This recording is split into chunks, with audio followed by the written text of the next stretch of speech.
How's it going, everybody? Tight Sights Shadow Games Report. Doing, what is it, part 37? I don't know why I kept on counting up. I should have just started the numbers over with this playthrough. Part 37 of Cyberpunk 2077. One of my favorite, I guess, recent games in recent years. Took a long time to be a decent game, but, you know, it's mostly there. Playing on the big rig tonight. So we're gonna have beefy quality hopefully this time. Last time I don't think I had it on the right settings, but I'm gonna try to make sure I remember this time to switch over. And yeah, we're gonna have a much better playthrough. But before we get into the game, we are gonna do 30 minutes to an hour and a half of news. I don't know why I say 30 minutes anymore. That's long gone. I haven't done a 30-minute news show since I began. Ever since I began, there's just been more and more news every single day.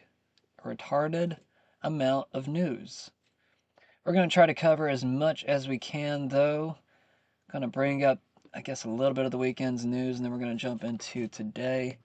So let's go ahead and breeze through these headlines, and we'll get to today's content. Alrighty. How we doing, everybody? What a weekend. Like, what's gas prices like for everybody out there? I know it's close to $4 here in Middle Tennessee. I I hope that we can do something very quickly about all this crap, but it's just like, what are we going to do?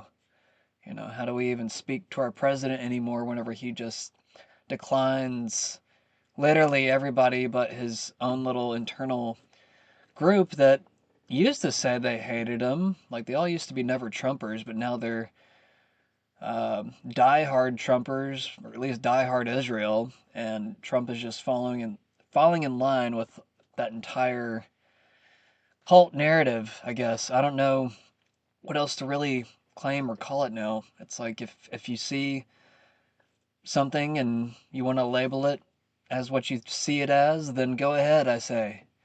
Go ahead. Label things as you need to label them. If somebody's an asshole, go ahead and label them an asshole. Now, if they're a loving, arrogant asshole, that's a little bit different. Because I think there is a loving asshole out there, like someone that just like talks the truth straight to you, but they're doing it in a loving sense. And they also will, do things that might seem like they're hurting you at first, but then you realize they're actually doing it for the rightful cause. We got to keep those people, but you know, anyways, I don't know where I'm going with that. Let me go ahead and get to these headlines. I'm just like talking now. Trump deploys ICE agents to airports amid DHS shutdown delays. Trump deploys ICE agents. We just said that. I don't know why it's twice there. Trump highlights Memphis crime drop and guard benefits. Talking about the National Guard, I guess they have additional benefits now. I don't even know what the National Guard's doing right now. I guess they're just being the Coast Guard, right? Or maybe they're, yeah, I guess that makes sense. Or no, the Coast Guard's different. I don't know what the hell National Guard's doing right now. Are they helping with deportations still? I mean, half the time I don't even know what the National Guard is even there for. I mean, you would expect it to be for types of uprisings that happened throughout the pandemic and what was the other thing recently? The ICE incident in Minnesota. You would think that they would be there for things like that. He decided not to do it, though, strangely. He used the reasons of, I guess, midterms optics and stuff like that, but then just a few weeks later, we go to war with Iran. So I don't know if that's really the greatest excuse, considering you do something 10 times worse right after. I mean, don't forget, people were pretty pissed off at Trump before the Iran war, and then he just does that, and it's just like, oh, okay. Yeah. Like, pretty much if you were, well, I won't say this for the cultists, like the MAGA cultists that are just diehard no matter what, but a large portion of what I call the center base, which I think the center base is basically what you need to win the majority vote in the elections. I think he lost that center base. And even some of his diehard supporters, like MGT or MTG, Majority Taylor Greene. Yeah, MTG. I'm going backwards there. Or not backwards. I'm just jumbling. I'm jumbling. My life is all jumbled just as much as everybody else. I've heard other people having problems today with the TSA and gas prices.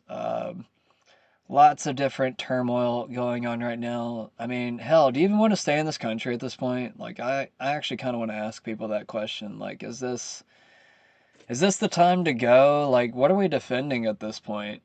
Like, I've started to really ask myself those questions, and I'm not trying to get people to leave, but I've been asking myself these questions, like, I don't know, is there better places in the world right now that are just like going to be more accepting of my ways and lifestyle? Like, I don't know. I don't know, man. It seems like America's going in a different direction. I feel like I have less and less freedom every single day. Like, let me know what you guys think, how you feel about this whole situation. If you want to, you're able to comment and chat if you want to. I do have a cursing filter in my chat, so if you do say something kind of mean or off color, it will probably filter it. But yeah, I mean, it is just a very strange time, and I think we're all just trying to figure out, like, where do we really go from here? How do we really cope with this junk? And, what are you doing to prepare? Like, I mean, well, actually, I don't have it listed right now. I could turn it on right now. I don't have my gaming list updated right now. That's why I haven't had the gaming text scrolling on the screen. But as you can see on this little scroll screen above my head right here, it does mention some things you can do to kind of prepare. I don't know if you can read it all that well. Why don't I just like make it real big so you can see it? There we go. I don't have like I said, the gaming part of it updated right now. I think I'm a month behind on this particular feed. I have it on my other computer though, updated. I don't know. I'm lazy. I'm lazy and I don't feel like getting to it right now. And I don't know. It's not really popping up the part I want it to at the moment. Anyways, I'm going to leave this on the screen for a minute, and if you guys want to read that as it scrolls, you can, and I'll just continue on. But it does mention some helpful things that you can do to kind of help yourself prepare. You probably want to be off-grid prepared, just in case for whatever reason, let's just say people can't get to work and the power goes down or something just off and stupid like that. Go ahead and invest in solar panels if you haven't already. If you haven't already, it's probably a little late to do so, but I feel like if you really want to prepare and do the right things, you probably should have done these things a few years ago. I have already been prepared for quite a few years now, so if you're hearing it now, I don't know. I don't want to tell you it's too late, but you might want to get your shit together and get it together quick. You want to make sure that you are prepared for whatever happens next. And I'm not trying to say anything horrible is going to happen, but it might. You never know. All right, moving on. I just changed again. Belgium deploys soldiers to guard Jewish sites after synagogue attack. Did they have a synagogue attack over there? I don't remember anything happening in Belgium, but maybe I missed it. Sheriff arrests man for edited photo mocking him after synagogue attack. I guess that's new news. I haven't seen anything about that yet. Elon Musk stays silent on U.S.-Israel war with Iran. He's staying silent on lots of big issues, and I think it's still odd the way he reacted towards the whole. I remember whenever Ian Carroll actually called him out. I can't remember what exactly, but he was talking about Israel at the time. He was basically just saying that, hey, for somebody that's really smart, you're really dumb on this particular issue. And, they kind of went over the whole Israel situation together. And yeah. Anyways, I don't know. I mean, how are we even supposed to react to Elon Musk? Like, is Elon Musk just reporting us to these stop anti-Semitism groups? Like, I mean, I don't know if, I guess anybody with a verified profile, you had to upload your ID to X. So it's like they really do know who you are. They don't not know. I mean, they already knew probably beforehand. I mean, and if they don't know you, they probably have like, well, let's go ahead and tie like 15 different people to the same account, and just in case it's one of them, we'll have that profile ready on file.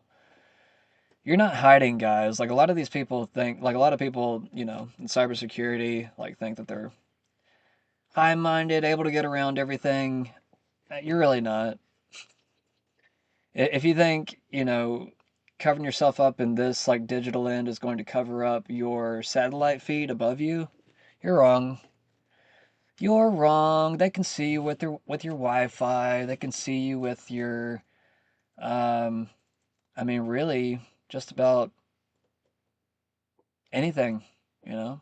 I mean, they have your records. I mean, they probably have your medical records at this point. They're not supposed to, but yeah. Anyways, government shutdown hits fifth week as Trump pushes voter ID bill. Are we in a government shutdown right now? I guess we are still. Democrats have held out for a long time. I'm really surprised that this hasn't moved on through, but I guess at the same time I'm not. Not that anybody really has any faith in the voting system at this point. I've noticed there's a lot more people out there saying like, yeah, voting doesn't do shit, and then we just get another Zionist character as president. Like it's just always just a new circulating Zionist going into office, which is just crazy. I can't even say the word Zionist now, even though it applies to Zionist Christians too. It's like you can, I'm sure I could probably talk shit about Catholics as much as I want to. But whenever it comes to Zionists, whenever it comes to Jews, you can't say anything.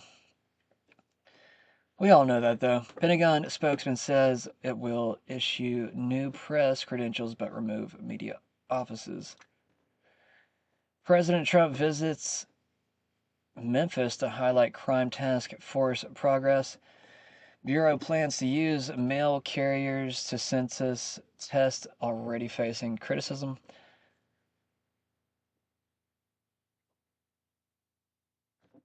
Judge cites stand your ground law in clearing three more Florida officers in shooting of a UPS driver.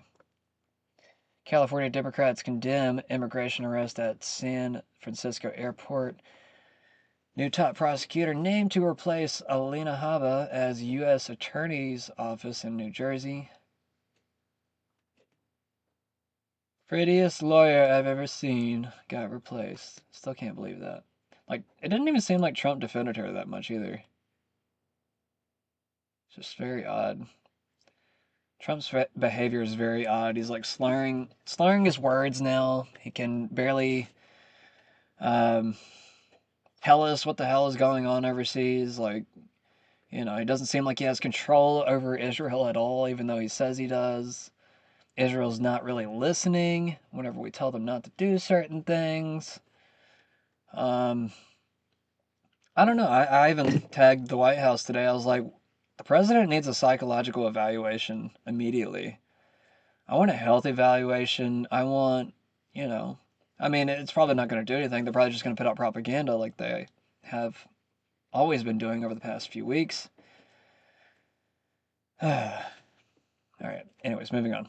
Pilot co-pilot killed after Air Canada plane and vehicle collide at New York's LaGuardia Airport. Trump orders ICE agents to assist TSA at U.S. airports amid shutdown. Trump threatens to obliterate Iran power plants if Strait of Hormuz is not reopened within 48 hours. That's 2-day old news, which I think we've already hit that point. Correct me if I'm wrong. I want to say it was somewhere right around now that 48-hour period has been marked, and now it's been pushed back to another 5 days. I guess due to the fact that Trump says that he's talking to the Iranian parliament. But I don't know. We have different different characters from Iran saying that no, there are no talks going on. So is Trump just trying to affect the markets? That's what Iran says, but I don't know if that's actually the truth behind the situation. On either side, really, because either side could be lying. I think Iran tends to be more honest as of right now, but I mean, I can't totally side against my nation, even though I kind of want to at this point. I think we have gone completely beyond what's ethically acceptable, and I think we need to reassess what the hell's going on. And we might need to just go ahead and give concessions to Iran when it comes to the whole, um, what is it, 500 billion or $1 trillion offer they were like, or asking for reparations, I guess it was. Because I just don't see a good way out of this. I want to protect the soldiers. I don't want to just have them die over this worthless cause. Like I'm wondering what the hell it even did anyways. It seems like it didn't even help us. If we obliterated their military so well, then how are their ballistics still getting through? How are they not being shut down? It doesn't seem like these bunker busters are really shutting down the places where these missiles come out at. I don't know if anybody saw that my video the other day, but they actually have, like, you'll just see like a desert field, and then all of a sudden, like out of a rock or something, there will just be like a missile fly out of it, or like just straight up out of the ground. Like you can't see the hole in the ground either. It's just like all of a sudden there's a missile that flies out of the ground, and that's the ballistic missile flying off to wherever it's going. Um, And we're just now starting to see the more sophisticated missiles. So we don't know what other kind of sophistication they have from China and Russia. Iran always has gotten a lot of their tech from Russia or China. So, I mean, even Russia is trying to protect one of their nuclear power plants at the moment. All right, we already got through this. Let's get to the content. Speaking of content, I've also got a new music playlist if anybody wants to go check it out. Netherwave, Volume 1. It's pretty similar to Aetherwave, it's just darker. It's darker, it's heavier, it's more synthy wavier and bassier, and it's got hot goth Jap chicks on the front cover. Anyways, one chick, my bad. Trump threatens to obliterate Iran power plants if Strait of Hormuz is not reopened within 48 hours.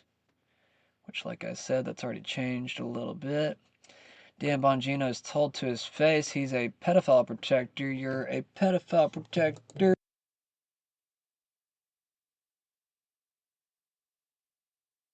Why did you put your name on it? You're a pedophile protector. A pedophile protector. Pedophile protector. I was a cop for 9 years. You're a pedophile protector, faggot. You're a pedophile protector. Fuck you, dude. Fuck you. Why did you put your name on it? You're a pedophile protector. A pedophile protector. Sheriff arrests man for edited photo mocking him after synagogue attack. The March 19th event in Pontiac followed the March 12th attack on Temple Israel in West Bloomfield Township. Where's that at? Is that here in America? Michigan? Really? It's called Temple Israel? Where Ayman Mohammed Ghazali drove his truck into the building, fired shots, and died by suicide after fireworks caused smoke that treated over 50 first responders. Yeah, if there's any attacks on synagogues, it's either going to probably be a Muslim or a Zionist Jew. Just my opinion. I'm not saying that's an absolute fact. I'm just saying that's the most highly likely individuals that are going to do that right now. Just my opinion, Just my opinion. All right. Where'd I stop at? And died by suicide after fireworks caused smoke and treated over 50 first responders. Butchered or Bouchard, who is not Jewish, called the meme an anti-Semitic threat linked to rising hate. And one thing I do actually want to point out towards anti-Semitism, I really do think there is a real threat towards who I call the Torah Jews, like the more good Jews that are anti-Zionist, like the ones that actually read the Torah and don't try to manipulate it towards Zionism. Zionism is only about 200 years old, so um, for it to all of a sudden be used politically as a means to take over land, a large amount of land, by the way, pretty much the entire Middle East. Um, that's just crazy. But anyways, let's listen. I give you this by way of example. Some pond scum felt empowered and emboldened enough to put this picture of me up to try to threaten and intimidate me, which of course he didn't do because I signed up for this. And by the way, the person that did this said a bunch of terrible things, not just against me, but against a lot of Whoa, groups whoa, and whoa, individuals. whoa. I just now saw what the hell happened. Somebody put a star on his head. Let's watch this again. I give you this by way of example. Some pond scum felt empowered and emboldened enough to put this picture of me up. So, I guess he's not Jewish from what Grok said. To try to threaten and intimidate me, which of course he didn't do because I signed up for this. And by the way, the person that did this said a bunch of terrible things, not just against me, but against a lot of groups and individuals, who, by the way, was arrested today in Wisconsin. My point is this, though. If this person is emboldened and empowered enough or feels safe enough to do this for me, what does he do to a kid? What does he do to a Jewish family walking down the street? And that's because of the normalization of this, watching this on television and saying, okay, I feel empowered enough that I can do this. Well, A, you can't. And B, if you think you can do it to somebody that's in law enforcement, again, what are you going to do in an alley or in a street to a Jewish family or a kid walking down the street? We say no. We're drawing the line.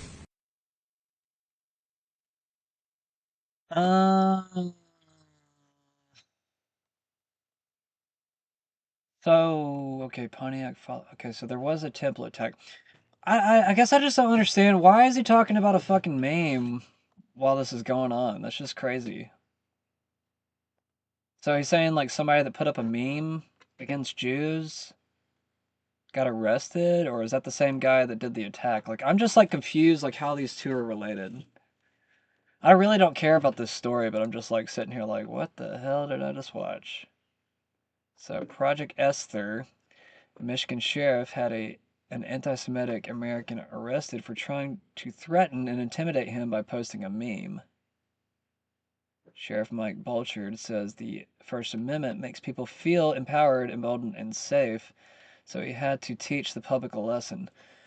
Well, you need to get sued. I'm sorry, guy. Like, if you're infringing on someone's First Amendment right for satire, I mean, that's still what that is. I hate, I'm not trying to spread hate or anything, because, like, if you just listen to me, I just said that there probably is a real threat towards Torah Jews, but it's most likely from Muslims and from other Zionists, including Zionist Jews.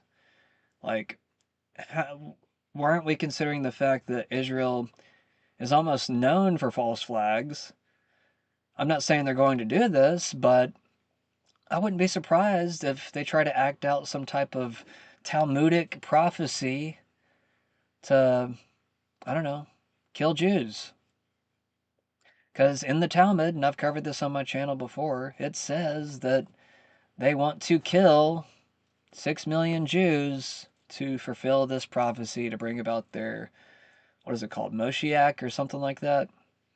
It's basically their version of the Messiah, which to Christian Zionists is going to be the Antichrist. At least I think that's what the Christian Zionists believe. Either that or they believe that's going to be the new Messiah. I don't know. I think Christian Zionists want the Antichrist to come to force Jesus to come back. That's what I think the Christian Zionists want. But whenever it comes to The Jewish Zionists, they basically use it as a secular tool for neo-colonialism, basically just taking over land. So these people aren't even religious, and they're just using this religious tool to control Christian Zionists, which are the majority of Zionists. Which I just want to reiterate, only about 10% of Americans are Zionist, and only about 1/3 of Jews are Zionist. So there's 2/3 of Jews, the majority, that could be a target. And I'm not saying, I want that to happen at all. I don't. Like, actually, I'm actually trying to put out a warning a little bit, because I think this is probably the next card to be played if, they were to try to follow some type of biblical prophecy of some kind. And not only that, since America has, what, like 7 million Jews, I wouldn't be surprised if there was some type of an attack taken out here in America. I'm not saying that's going to happen. I don't want it to. But we have to be real about these things. We have to get ahead of them so we can talk about them. And I know I'm talking too much right now, but it is a very important subject. We are on the brink of World War III. And I'm actually kind of surprised it hasn't, popped off as much as it has already. Now, hopefully something will come in the next 5 days. If not, I really do tell everybody to prepare themselves. I think it is time to, if I go offline, if I don't have a show again for a long time, you'll know why. You'll know it's because I had to get myself prepared and ready for whatever happens next. Now I'm not telling anybody to be violent. I'm not telling anybody to be, do anything rash. We got to wait for that right moment. And I'll actually tell you when that right moment is. It's whenever, in my opinion, it's whenever communications shut down for at least a week. And then after that, that's whenever you start to really, just consider to yourself, like, yes, we are really at war. And most people are gonna feel like it's a free for all, like it's all for themselves. And I just ask that you protect your family and friends and do the right thing. And God bless you. Anyways, let's move on. Netanyahu was supposed to be CPAC's guest of honor today. He sent his son Yarl in his place. I'm thrilled to be here in Budapest. It's one of my favorite places in the world. I love Hungary. I think Israelis are discovering Hungary in recent years and fell in love with Hungary, and we all feel so safe here, and it's such a beautiful country and safe country, and it's like almost like a second home for me. I'm thrilled to be here in Budapest. It's one of my favorite places in the world. I love Hungary. If Iran doesn't fully open without threat the Strait of Hormuz within 48 hours from this exact point in time, when was that? There's no timestamp? Why is there no timestamp? Like literally anywhere. Why is there no timestamp? 7:40 p.m., so I was right. So it was about 48 hours ago. 49 hours ago. I'm sorry, I'm off an hour. And now it's been extended to 5 days. Okie doke. It's just something new every single day. It's constant flip flop. That's why I say, like, this guy needs to get a psychological evaluation immediately. If he's playing mind games, like, it's horrible for the market. I don't even understand. Like, if I was the market, I wouldn't even believe anything Trump says at this point.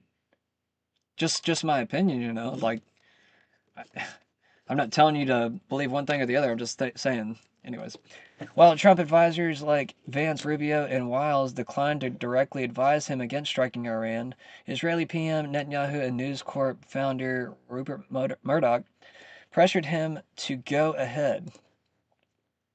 Few, if any, told him directly it was an ill-conceived idea Wiles tried to ensure the president understood his options. The people said while Vance urged top officials to speak candidly to the president and about the possibility of war. In private meetings before the attacks, Vance asked questions about how any war would work. Yeah, Vance has he hasn't been in the public eye lately. I don't know if that's strategy trying to rebuild his image or what. Maybe by being the anti-war um, candidate or anti-war, what would you call him? I guess just anti-war vice president right now. He could try to rebuild the image and try to regain ground. I just don't think that a lot of the base wants it though. I just think that Vance's ties and even um, his name changes, it's just all kind of weird, and it just doesn't give a like. I'm not the most well studied person on Vance, but you can just kind of tell there is no appeal when it comes to his base. Oh yeah, all the Q people have been saying ever since Robert Mueller died that there are certain, what do they call them, Q-coms or something like that.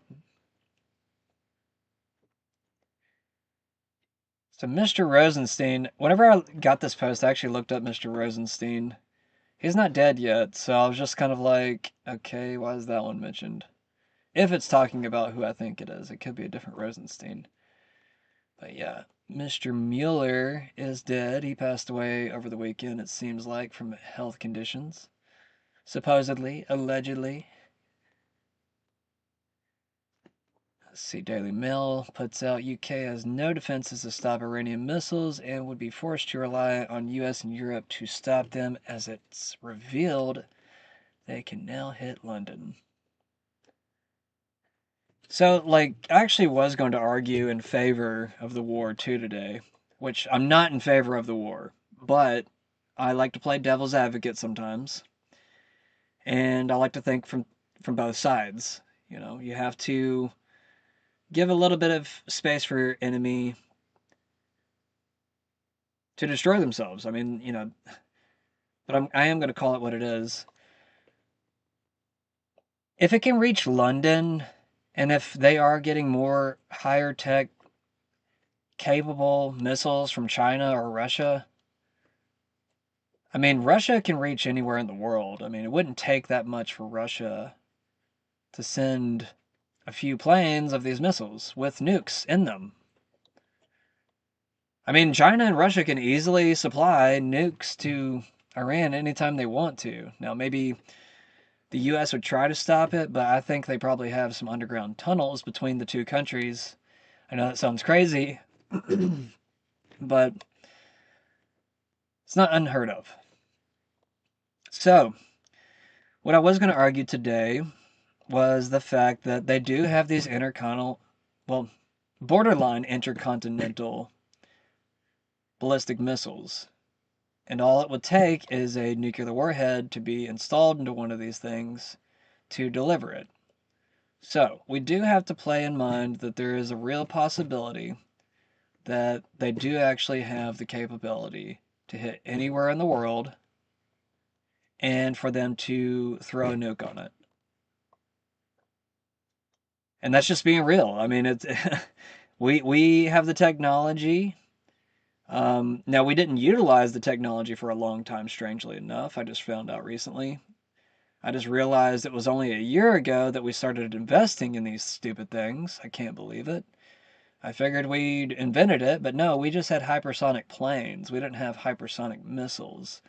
I'm pretty sure we do now, but it was only a year ago that they really even started to like kick into gear, which is just, I know it sounds absurd, but for some reason, for some way, like, you know, Iran and China just completely surpassed us militarily just through missile tech. You know, learning how to dodge our defense systems. I mean, it's actually, I mean, I hate to say this, but you do have to kind of respect your enemy in the process of them taking down your technology, even a F-35 the other day. I don't know if I talked about that the other day, but they did supposedly damage a F-35. Supposedly the pilot is fine. He ejected out of the craft. Anyways, moving on. Alright, Elon stays silent on U.S.-Israel war with Iran. The war began. I don't feel like saying that again. Said like 1,000 times. U.S. and Israel forces striking Iran military and nuclear sites. Iran hit back with over 400 ballistic missiles at Israel. Most intercepted. I would actually like to know the number that was intercepted, because they have some of their newer missiles they're sending now with cluster munitions. At least that's what they're calling them. They're not cluster bombs, which has like extra additional shrapnel and everything, but they do have bomblets. That's how the Iranians like to distinguish it. So they got little bomblets. They got, I don't even know, probably like 40 or so. Actually, probably like 20. Just going off the fireballs that drop from the sky after they split up.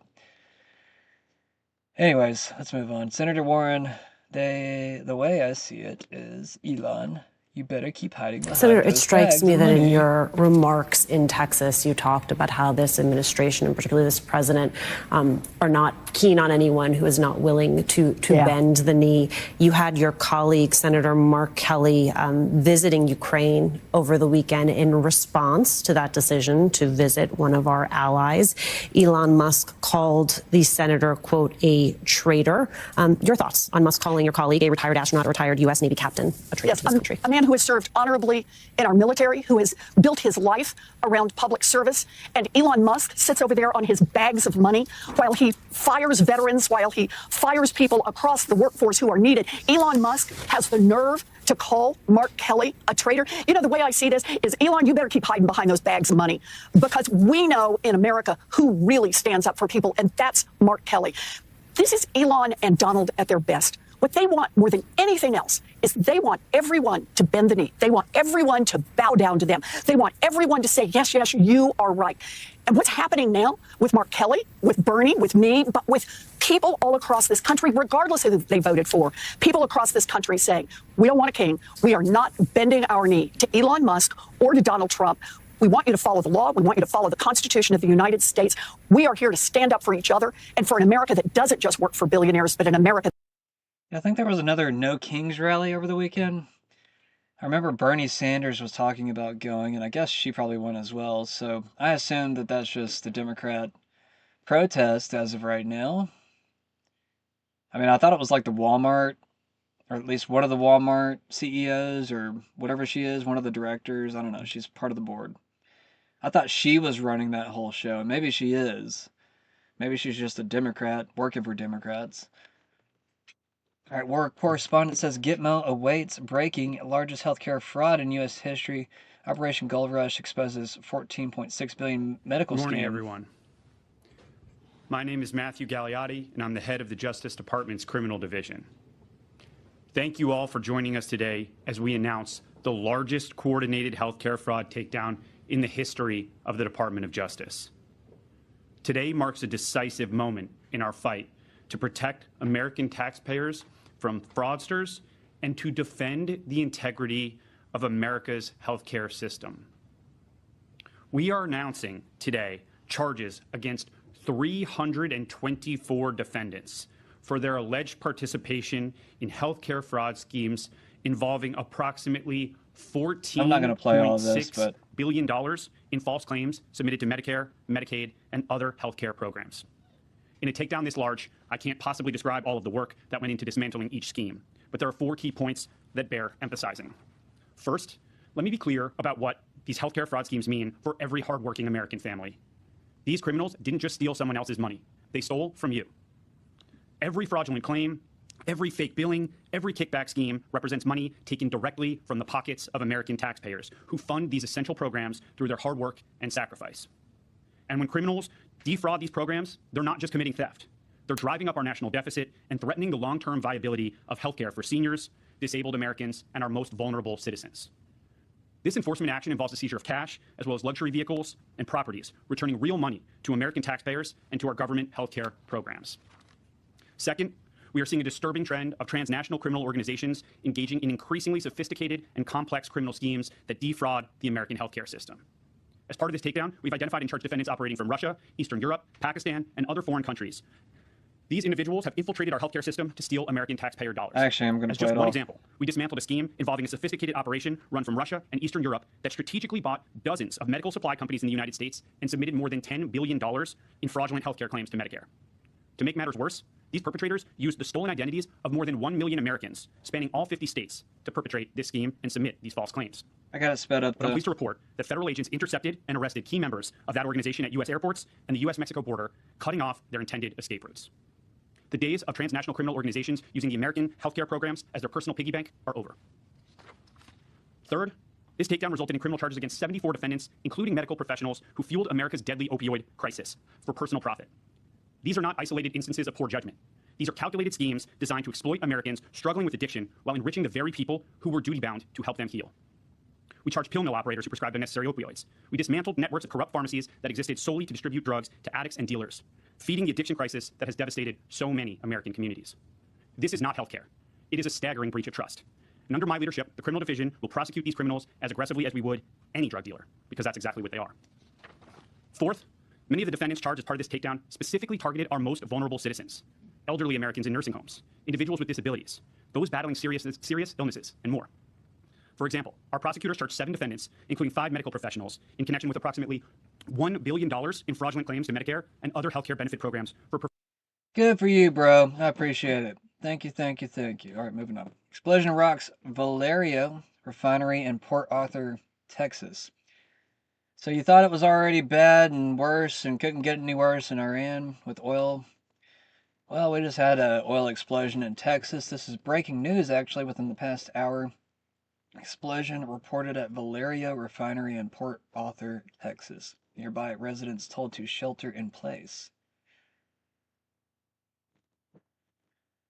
I don't know how bad it is. It looks pretty bad. It looks pretty bad.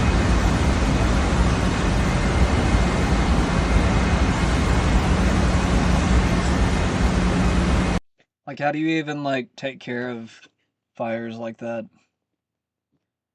I would be very curious to know. So here's another image, it looks like.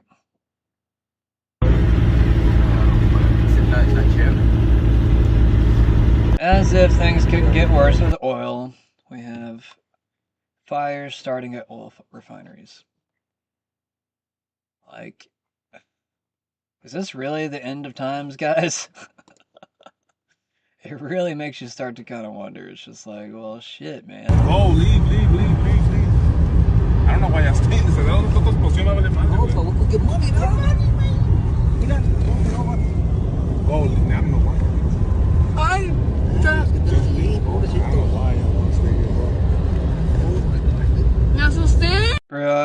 Bro, I would put that guy in jail. Whoever put the heater by it. I don't know. That's just too crazy. You're too crazy.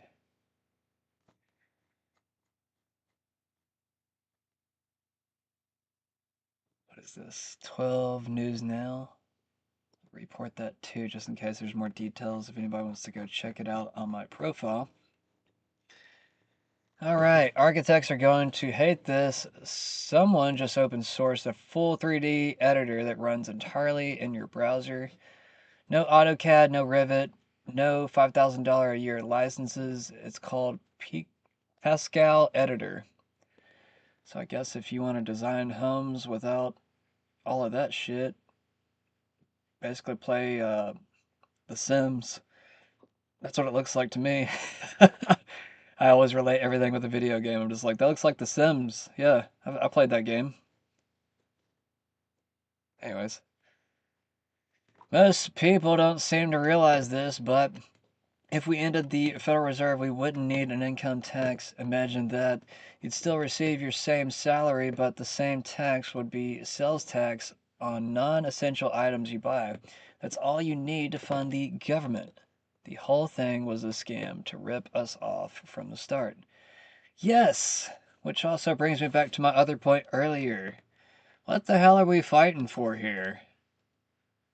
Like, the land of the free, the home of the brave. All I see are a bunch of fucking cowards. Like, I don't actually know any brave people. I really don't. I actually, I'm pretty disgusted. I mean, I love my family, but at the same time, I'm kind of disgusted by no one giving a shit about literally anything important. And maybe that's just my family. Maybe everybody else got blessed with like people that, care about what the hell's going on in the world. And maybe I just got, thrown in the wrong bunch. I don't know. Or maybe the right bunch, I don't know. Maybe they're keeping me partially sane by not going insane. I don't know. I'm still trying to figure it out myself. But I'm just sitting here wondering, like, what the hell am I fighting for half the time? Like, I mean, of course I'm fighting for my family, but if I want to avoid war, if I want to avoid everything else, like, do I save myself? Do I leave and then come back? Like, I'm actually starting to ask these questions. I'm just like, I'm not going to be drafted. I'm not going to war for another nation. Um, and, I jokingly said earlier, like, if they ever come and get me, it's probably going to be a murder-suicide. I said that jokingly, but at the same time, it kind of makes you think a little, further into it. You're just kind of like, man, what if they came for me? Like, what if they opened up the draft to be mandatory between 18 and 26 at the end of the year? That's actually going to happen, believe it or not. I think that was actually one of the resolutions that got passed last year. So, if you're between 18 and 26, and I think they actually opened it up for women as well. Um, Now, if they change that, let me know. But I think, if I remember correctly, I want to say they actually opened it up for women, meaning that women could be drafted as well. But correct me if I'm wrong about that. That's probably like, I don't know, 3 or 4 month old news. All right. Let's see what else. What else we got here? Scientists' deaths and disappearances spark UFO speculation. Jesse Waters says, holy smokes, Air Force general known as the UFO gatekeeper Police vanishes. are searching for a retired Air Force general who vanished in New Mexico. William McCaslin went missing last month. Members of Congress are warning this could be a national security issue. The general was involved with the Pentagon's most advanced aerospace research. He oversaw a classified space weapons program. McCaslin was in charge of the Air Force Research Lab at a base in Ohio. It's rumored that base holds extraterrestrial debris from the Roswell crash site. The general was tied in with the UFO community. A source told the New York Post the general was a gatekeeper for anything UFO related in the Air Force. He retired due to mental fog, but investigators say he's still highly intelligent and capable. McCaslin was an avid hiker. His wife last saw him leaving with a backpack and a .38 revolver. No phone, no glasses. He disappeared 6 days right after Trump announced he was releasing the UFO files. And he's not the only one. 8 months before the general vanished, a rocket scientist who worked under him years ago also went missing. She was hiking in California with 2 other people. They saw her smiling and waving 30 feet behind them. When they turned back again, she was gone, vanished in plain sight. They searched for days and couldn't find any trace of her. This is a very, very strange situation. And 11 days before the general disappeared, another scientist was shot dead on his porch. Carl Grillmar was known for discovering signs of water on a distant planet. He was gunned down in California. Freddie Snyder was later charged with his murder. He has a rap sheet, but was let out of jail by a Newsom-appointed judge weeks before he allegedly killed the scientist. We still don't know his motive. And we don't know if these cases are even connected. But this many top scientists getting killed or going missing in just under a year looks like a major red flag.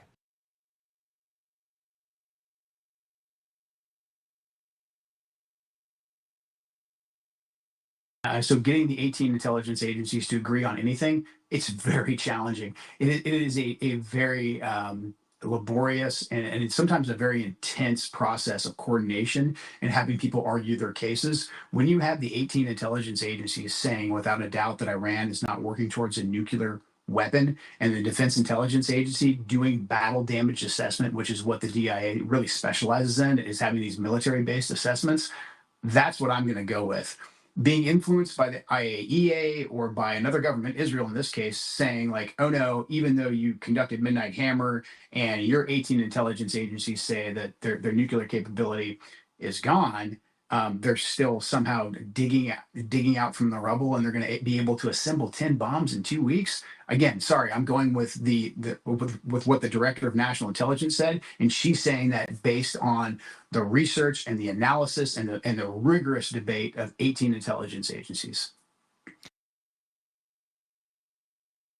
U.S. pauses strikes on Iran amid talks progress claim. U.S. began pausing strikes on Iranian energy infrastructure Monday, following Trump's March 22nd ultimatum to reopen the Strait of Hormuz or face consequences. The nearly month-long conflict sparked February 28th by U.S.-Israeli airstrikes on command centers, missile sites, and nuclear facilities like Natanz,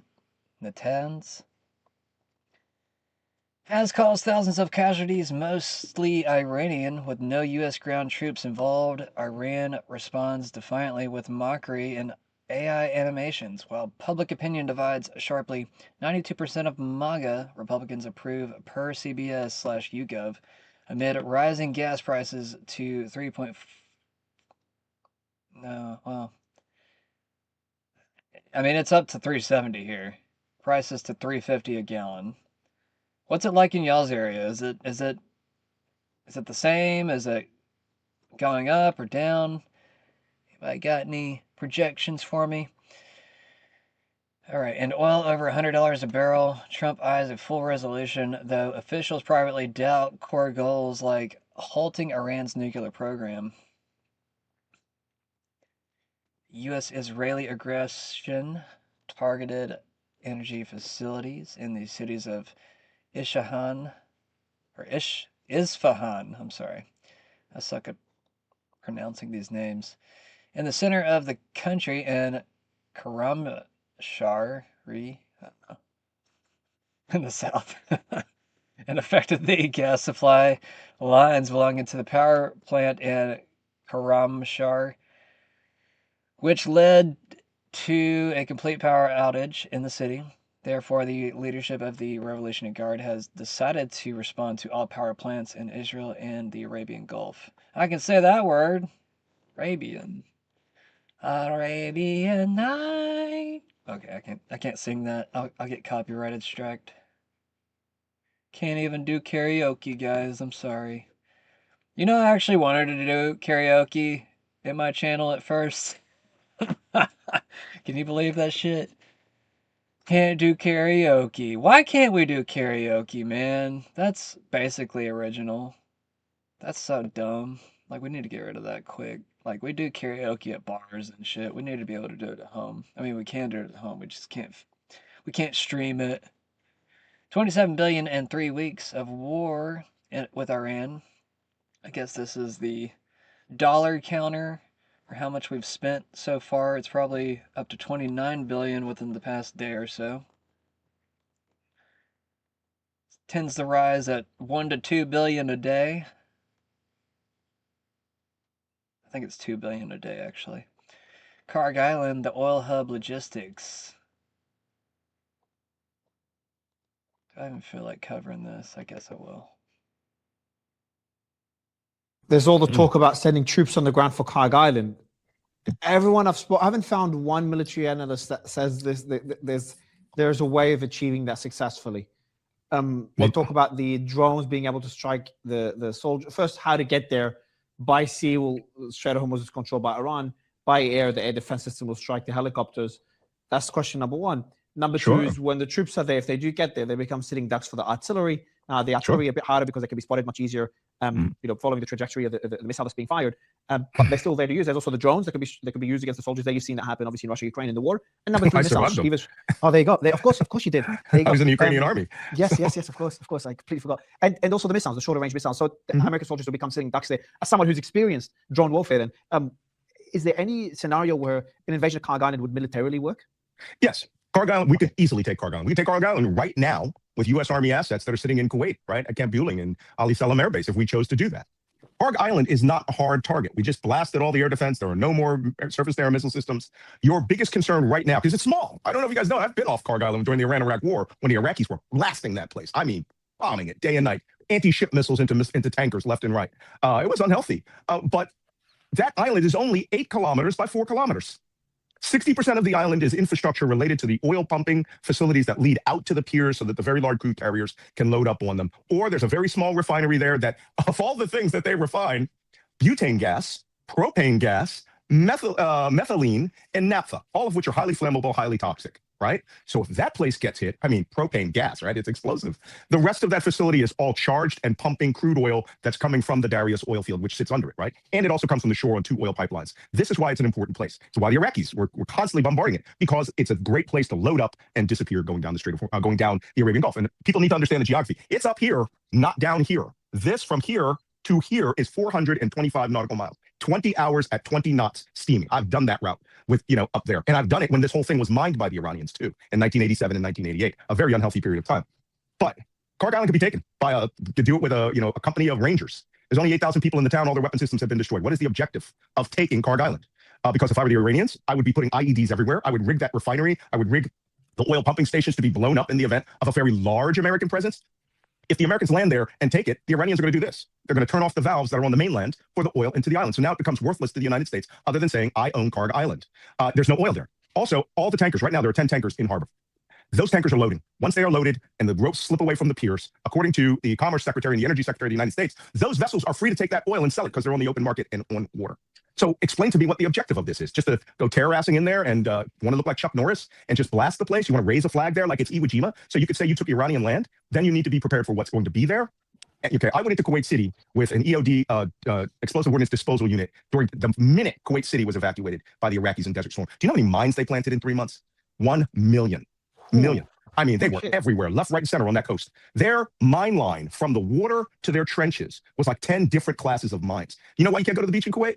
They had to tear up every beach down to 10 feet or 3 meters and sift up all of those mines. That's why they put in concrete seawalls now.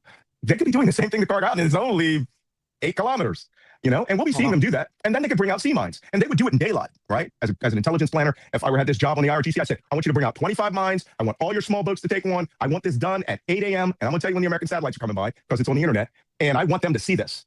I want them to see us mining the shit out of this place. And now then maybe they'll think twice. What is the objective? Why would we risk these forces? You want to put Kharg Island out of commission? One Reaper drone right now can hit 3 places connecting the island to the pumps. Kharg Island's out of commission. But that destroys the global energy market, so capturing it makes a lot more sense. But you're saying no. If you capture it, it's the same as destroying it.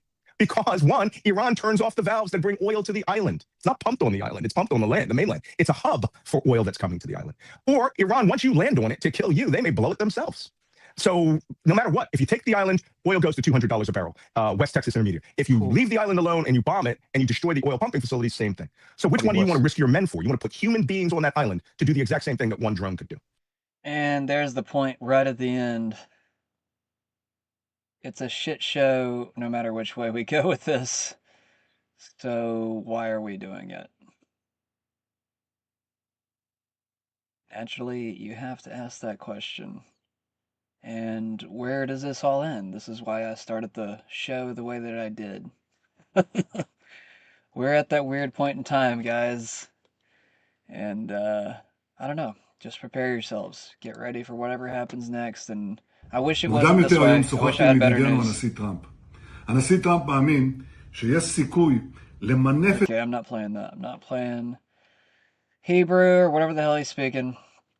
All right, he says, earlier today I spoke with our friend, President Trump. President Trump believes there is an opportunity to leverage the tremendous achievements we have attained with the U.S. military to realize the war objectives in the agreement. An agreement that will safeguard our vital interests. At the same time, we continue to strike both in Iran and Lebanon. We are crushing the missile program and the nuclear program and continuing to inflict several blows on Hezbollah. Just days ago, we eliminated 2 more nuclear scientists, and the hand is still outstretched. We will safeguard our vital interest in any scenario.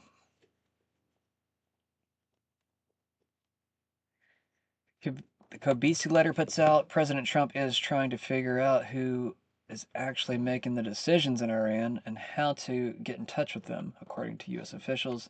Aragachi has been the primary intermediary in the past, but Trump advisors see him as a fax machine in talks, officials say. Not only that, but Aragachi He was civil at first. He has actually asked for respect, um, but also at the same time he has, been kind of underhanded in the sense like, no, we actually have had a plan for a very long time towards all these different things, and you know they've been showing how they have countermeasures. All right, I don't want to read all that. This is a video. Maybe it reads it for me. It doesn't. Wait. Okay, fine. Whatever. The United States has blown Iran off the map. And yet, their lightweight analyst, David Sanger, says that I haven't met my goals. Yes, I have, and weeks ahead of schedule. Their leadership is gone. Their Navy and Air Force are dead. They have absolutely no defense, and they want to make a deal. I don't. We are weeks ahead of schedule, just like their incompetent election coverage of me. The failing New York Times always gets it wrong. President DJT.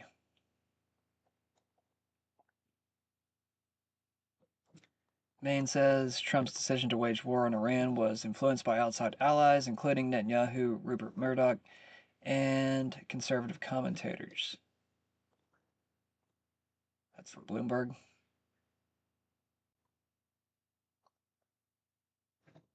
We have to take into consideration that Trump has gone insane. Trump says now with the death of Iran, the greatest enemy America has is the radical left, highly incompetent Democrat Party. Thank you for your attention to this matter. I don't know why he says that. I don't know. Strange. Strange. What do you think? You're like a principal or something now? Thank you for your attention to this matter.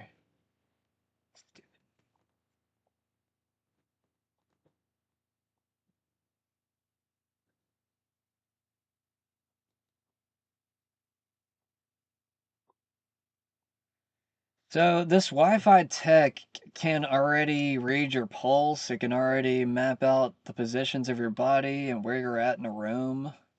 It basically just utilizes the particle space in your room from like the bouncing Wi-Fi waves, and will basically just map your room like a sonar, like the same way a bat does, kind of.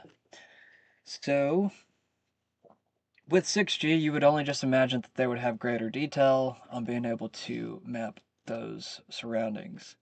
At least that's my opinion when it comes to this particular story. Trump's 6G remark sparks skin-seeing conspiracy talk. So we're into 6G now. I just 5G. I was a leader on 5G getting that done. Listen to his speech. He sounds like he's slurring. He even like looks visibly like he's about to fall asleep. It's very strange. And now they're up to 6. Let's do it again. What does that do? Give you a little bit deeper He looks view? exhausted. Look at him. So we're into 6G now. I just 5G. I was a leader on 5G getting that done. And now they're up to 6. Let's do it again. What does that do? Give you a little bit deeper view into somebody's skin? See how perfect it is?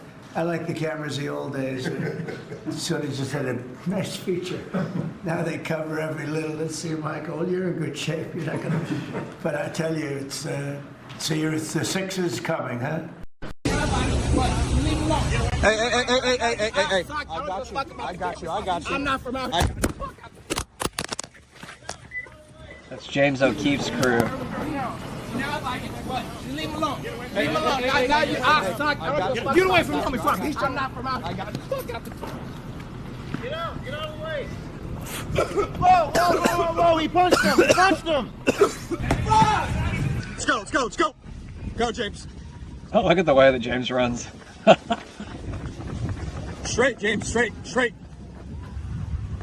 Go. Make a left. Look, here's a petition right here. James, here's a petition right here. Hey, I was wondering, what can I get for a, look right here. Put this on camera, right here. I want to. Okay, I gotta pause that because it's got that music in the background. Dang, man. Gotta skip past that part.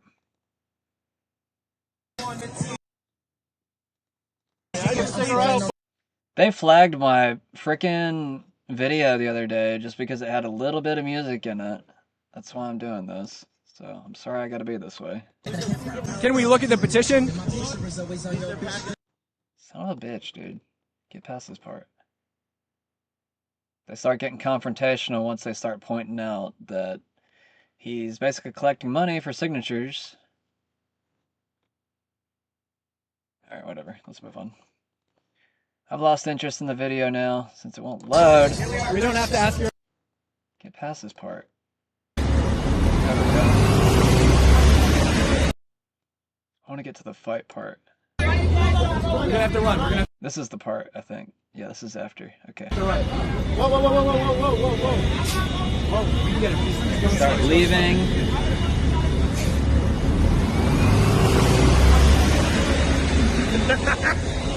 Let's go, let's go, let's go.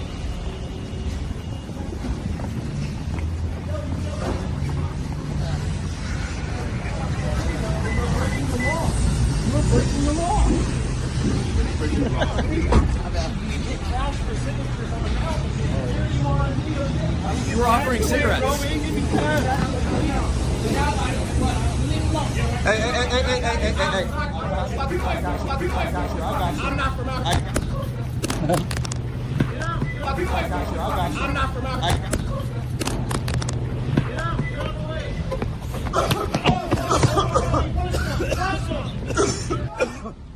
Come on, guys. Get out of here. Keep running. Let's go. Go, James. Straight, James, straight. Go. Make a left. Get everybody. We have everybody?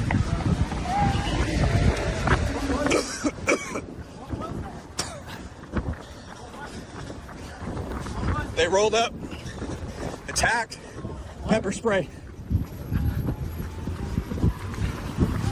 Make a right.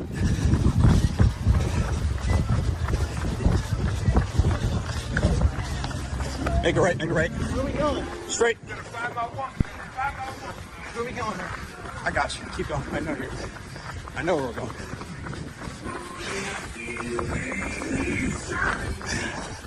Just got attacked.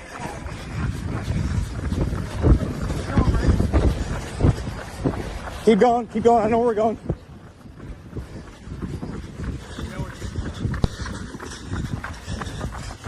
Okay, slow down.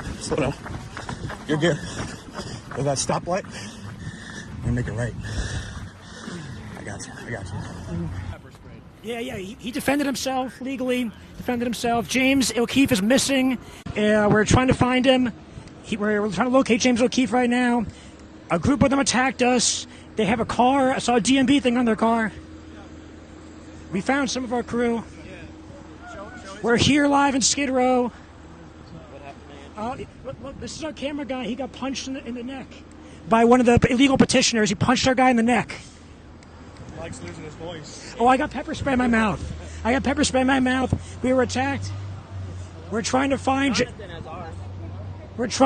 James O'Keefe. We're trying to locate James O'Keefe right now. We got attacked on Skid Row by illegal petitioners. You're gonna go down here and you're gonna make a right. I'm keeping you away from Weingarten.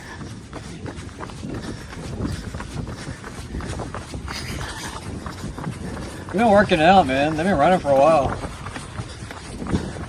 Or I guess they stopped for a minute. I got you. We're gonna keep going. Just trust me. I don't know why I want to watch this. Let's move on.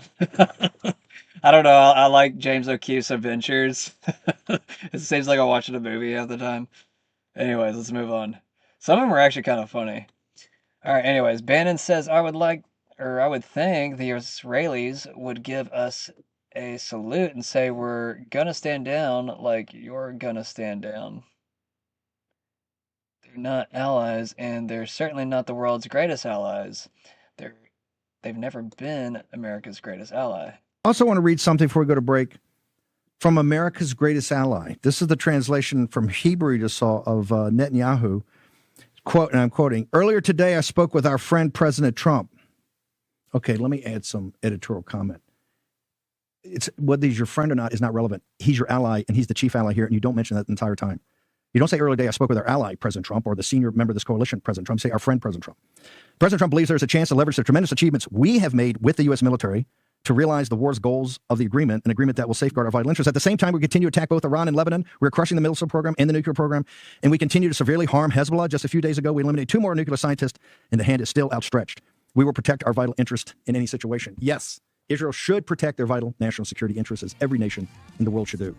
But as an ally in this, I think when President Trump says, hey, look, I think we got to try to figure something out, or at least let me find out if either through the Pakistanis or the Turks, with the cornered either rabid dogs or grizzlies, we can get somewhere. I would think you just give us cheery eye and a salute and say, okay, we'll stand down like you're going to stand down. They're not allies, and they're certainly not the world's greatest allies, and they've never been America's greatest ally.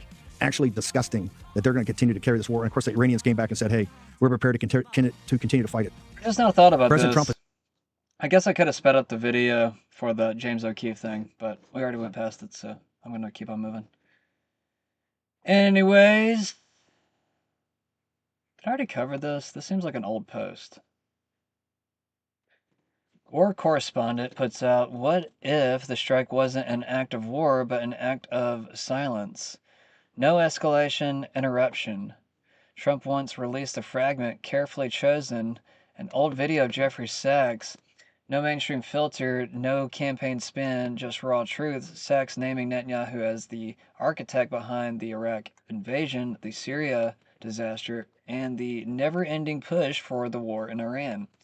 That post wasn't a glitch. It was a breadcrumb. Trump wanted you to see it. In the clip, Sachs amassed the real pressure point, not American interest, not security, not oil, but a single calculated narrative. Iran is weeks away from a nuclear bomb. We're going to put our focus on that statement. The war in Syria, and you may actually hear from grown-up reporters who are lying through their teeth or ignorant beyond imagining that, oh, the war in Syria, yes, Russia intervened in Syria. Well, do you know the war in Syria, and you may actually hear from grown-up reporters who are lying through their teeth or ignorant beyond imagining that, oh, the war in Syria, yes, Russia intervened in Syria.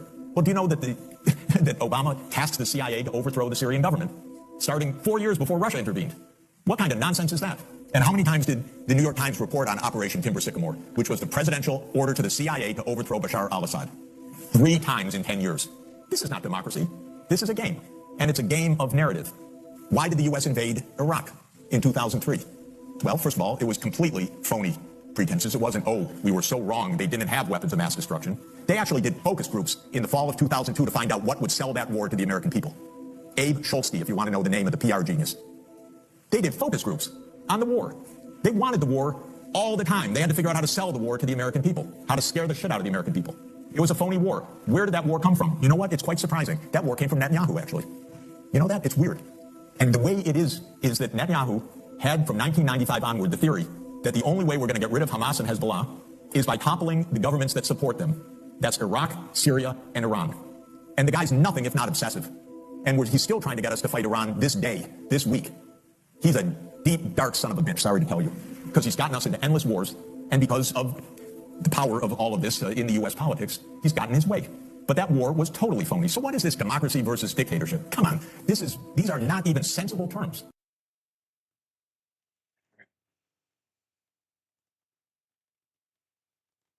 President Trump led the way and let good cops be cops in Memphis, Tennessee, and within months, the results are historic. You know, Mr. President, as I look around this venue, I see, and I'm reminded again, why we have the greatest warriors on God's green earth, the men and women serving in uniform, the men and women serving and wearing the badge, and law enforcement, our police, our sheriffs around the state of Tennessee. I'm reminded that Americans exist to protect this country day in and day out, and they've done it like we've done it here. But what we didn't have was you. We didn't have a commander-in-chief who backed the blue, who resourced the blue, who funded the military, who did whatever it takes to safeguard every single life. And here in Memphis, Tennessee, you have put on a show for the world. You have allowed us to go out there and capture gangbangers, rapists, murderers, drug dealers at record historic levels. And for me, a first-generation Indian-American kid whose parents fled a genocide in East Africa to become the 9th director of the FBI, I'm living the wildest dream you could possibly imagine, sir. But it's thanks to you. But more importantly, what I see when I look out across our great partners here in the interagency and our great legislatures and our great prosecutors and our great attorney general who has the guts to go out there and make arrests, turn them into prosecutions, and put people in prison, you are giving that dream to every single child in the state of Tennessee. You are inspiring the nation and law enforcement to come up and wear the badge and wear the colors of this country and safeguard our men and women for generations to come. This is an enduring mission, Mr. President, because you have made it enduring. It is going to go on for generations to come. They are going to try to achieve what you accomplished here, what Stephen said, in just one short year, and they're going to be doing it for decades because America was smart enough to elect you as our commander-in-chief. So while we're out there fighting for the dreams of our children, just know, Mr. President, how many millions of dreams like mine are going to be lived thanks to your brilliant leadership. Mr. President, thanks for delivering America the safest country on God's green earth. Thank you very much. Just a reminder, a lot of these institutions and government branches, or whatever you want to call them, bureaus, a lot of them exist just due to the fact that crime exists. So it actually plays in their favor if crime exists, because it allows them to exist, it allows them to have greater funding. So put that into your calculations whenever you're figuring up all of this drama, or even, I don't know, would you call it a facade? A lot of times I want to call it a facade now just because it doesn't seem real. I don't know. I mean, maybe I'm just pessimistic right now just because of all of the shit that has happened within the past few weeks. Had some strange things in my own life occur recently. So naturally, it just puts me at a strange end of like, okay, who can I trust here? And why does the government not want me to trust them at this point? I mean, that's how I truly feel. I don't feel like this government even tries to earn my respect or trust. James O'Keefe, we already covered that video. Oh, it went the wrong way. Here we go. Hello again everyone and welcome back to the Underground. This is the Intel update for March 15th through the 21st, 2026. We are officially 3 weeks into the war to stop the spread of Iran, and the threats at home and overseas are starting to stack up. So let's get right to it. Overall, the main focus has been on the expansion of the war in the Middle East due to entering a new phase of the war. The United States keeps bombing targets in Iran, and the Iranians continue sending drones to attack American positions throughout the region. Down in the Red Sea, the Houthis have announced that they are now joining the war and will be opening up a southern front soon. They haven't done anything yet, but this is another threat to be aware of as the overall map of this war starts to expand around the globe. Around the world, another series of events that are underway right now are the second and third order effects, which are starting to become more significant. This morning, the Times of London reported that government officials are working on plans to implement fuel rationing in the UK if the Strait of Hormuz continues to remain closed for much longer. Of course, these are just initial plans, nothing has gone into effect so far. However, this does go to show that what happens in the Middle East immediately impacts Western Europe and the United States at some point. All the way over in Southeast Asia, fuel rationing is already underway, and equally as important are the fertilizer shortages that are expected to impact the region during the upcoming rice planting season. It is still a few months away, however, even though this war has gone on for just a few weeks now, we're starting to have to think about famine potential here in the next few weeks. Separately, the United States has lifted some oil export sanctions on Iran so that they can export the oil that they have loaded onto their ships before the war began. Yes, you heard that right. We are actively bombing a nation every minute of the day, and at the same time, we are allowing them to export oil for the first time in many years. This doesn't really matter anyway, I guess, because before the United States lifted sanctions, the Iranians were already carrying on business as usual, with well over a dozen tankers meandering through the strait from Iran to the international market, mostly China and India, after the war began. In fact, even after President Trump announced the largest bombing raid in the history of the Middle East, his words, not mine, the petroleum facility on board the island is operating just as it has since before the war, and tankers have been unloading oil at the terminal and departing even after the island was bombed. So at the very wave top level, these are the concerns that we are looking at over the next few weeks. Economic instability and logistical challenges that we can't really predict ahead of time, but also the diplomatic complications that come about after the United States has torpedoed our relationships with everyone in the Middle East except for one country, which makes all kinds of international cooperation difficult in the long run. We are bombing Iran, and Iran is targeting our allies' oil facilities, and we are unsanctioning Iranian oil. So suffice it to say that the situation is complicated at best. Concerning strategic movement for this week, like I mentioned, we are witnessing some major movements. In the Red Sea, the Ford Carrier Strike Group is maneuvering north towards the Suez Canal after a laundry fire caused major damage to the ship. Initially, a fire was reported in the ship's laundry a few days ago, which is perfectly normal on board ship, and at the time it wasn't really worthy of mention. However, after a few days, it became clear that this was a 30-plus hour firefight that actually had quite a bit of the crew involved in it over a period of almost 2 days. And then the US Navy came out and said that the propulsion system was perfectly fine, which immediately raised eyebrows because that's kind of like sitting on an airplane and the pilot popping on the intercom to state that the plane has a slight problem with the beverage cart, but engines 1 and 2 are perfectly fine and there's definitely no problem with the fuel tank. Why would you even say that unless the situation was far worse than you had initially stated? Which is the case with the Ford, because this laundry fire or whatever. I don't give a shit about the laundry fire. Alright, I'm moving on. I mean, I don't know, a lot of people were thinking that it was sabotage from the sailors, but who knows? Who knows? Breaking, Secretary of War Pete Hegseth says what did it just say? Secretary of War Pete Hegseth has just signed a directive ensuring all National Guard members serving to protect American cities and guarding the border get the same benefits as active duty. I already said that earlier. Tour guide Oh yeah, there's an interesting conspiracy theory from this conspiracy guy on TikTok. I don't know his name. We might come across this video here in the next second, but he's like trying to make a point that that basically there's certain people that live here on Earth and have been living here for hundreds to thousands of years, and I guess they're basically fallen angels. That was kind of like the gist of what I'd gotten from it. So it's almost like they have immortality or something of the like. Kind of just makes you wonder. I don't know. The Bible used to talk about certain people that could live for like 1,000 years or so. I mean, it's not hard to believe that it could be possible. I'm not saying, it's all out fact or anything. But it is kind of strange, and I even start to kind of believe in certain things like that. The further we get into the future, towards tech like what's in the game tonight, like in Cyberpunk 2077, all this future tech, all this life-enhancing tech being integrated into your body, or even, the possibility of being able to mine or conscious consciousness transfer, I guess you'd probably say, into a machine. That would be post-humanism. Yeah, transhumanism is more like a cyborg, and post-humanism is basically where you transfer your mind into a machine or digitize it, or like basically creating an avatar of yourself. If we can't transfer full, consciousness to a machine, that might be the hardest part. Now, you definitely can create an avatar of yourself. It would just basically be a near identical version of yourself. But anyways, so yeah, in that particular video talking about immortality, I guess that's what he was saying, that or they could live for hundreds of years. He was saying that Trump is actually Elvis, and he was doing like a side-by-side image. Let me actually, you know what? I pulled up over here real quick. Because I don't want to tell you about this stuff and then,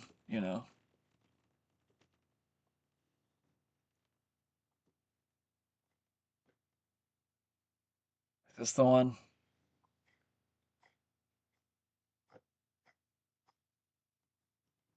I think it was a Yoko Komi video. Mr. Red Pills.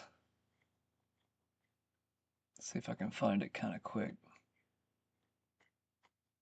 You probably post a lot, don't you? Don't post too much, I won't be able to find it. I feel like it was one of his videos, I don't know for sure. He just posts stuff like this all the time, so I'm just like guessing that it was him. I don't even think I like reposted it last night. I just like threw it off to the side. I might have posted it. I don't know. We'll come to it as we go. I might try to see if I can find it again here in a minute, but I don't want to waste too much time. Elvis, that was done when he was in basic training. But yeah, like that guy like literally believes that Elvis and Trump are the same person, but basically just like changing roles or changing masks or whatever the hell they do. In Fort Hood, Texas, and it shows you Elvis's natural hair color of blonde. He was born blonde hair, blue eyes. He dyed his hair black because he thought it brought his facial features better out on film, and so he started doing that after his first movie, Love Me Tender. This is actually the oldest guitar in our collection. It's a 1956 Gibson J200. Elvis used it in the movies Loving You, Jailhouse Rock, and King Creole, and then used it in Vegas in '69 and '70. And then at the top of the stairs, we have the outfit that Elvis wears at the end of the '68 comeback special when he sang the song If I Can Dream, which was especially written for the show. After the assassination of Martin Luther King and Robert Kennedy, Elvis felt like he needed to make a statement of how America could be. And so that's what If I Can Dream represents. And he ended the show wearing that outfit right there. So he loved this place, right? He did. and he left his country. And yeah, everything you see in the house is original. All the furnishings, all the drapes, everything that you're seeing is original. The chandelier above the stairs was actually taken apart here in the hallway to be reassembled because it was too large to fit through any of the doors. Oh. Yeah. And then we're going to come this way. This would have been the master bedroom, the primary room in the house. You can come on in. All right, so there goes the president to offer a tour of Graceland. He even posted about it. He says, for many years, people have been saying that Elvis and I look alike. Now this pic has been going all over the place. What do you think?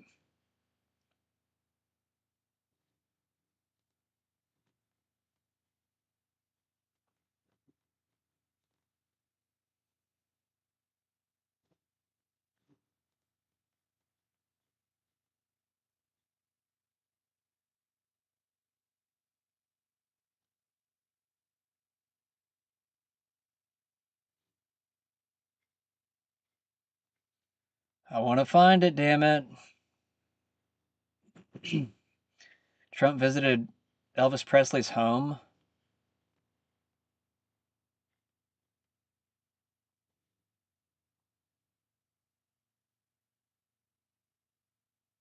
Trump sits down to sign Elvis Presley's iconic guitar from the legendary 1973 Aloha from Hawaii concert.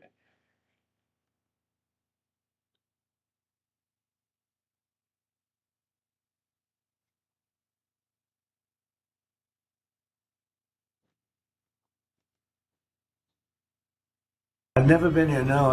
I just have, I'm a big fan of Elvis. Who isn't, right? But Where's the conspiracy video?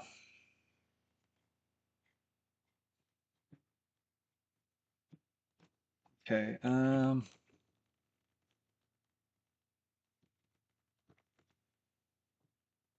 it. Spell it right.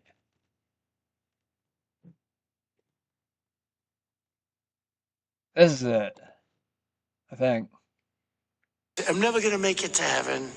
I just No, it's not. That's the same guy, though. What's your name? What's your name, dude? What's his name? Fittest Flat Earther?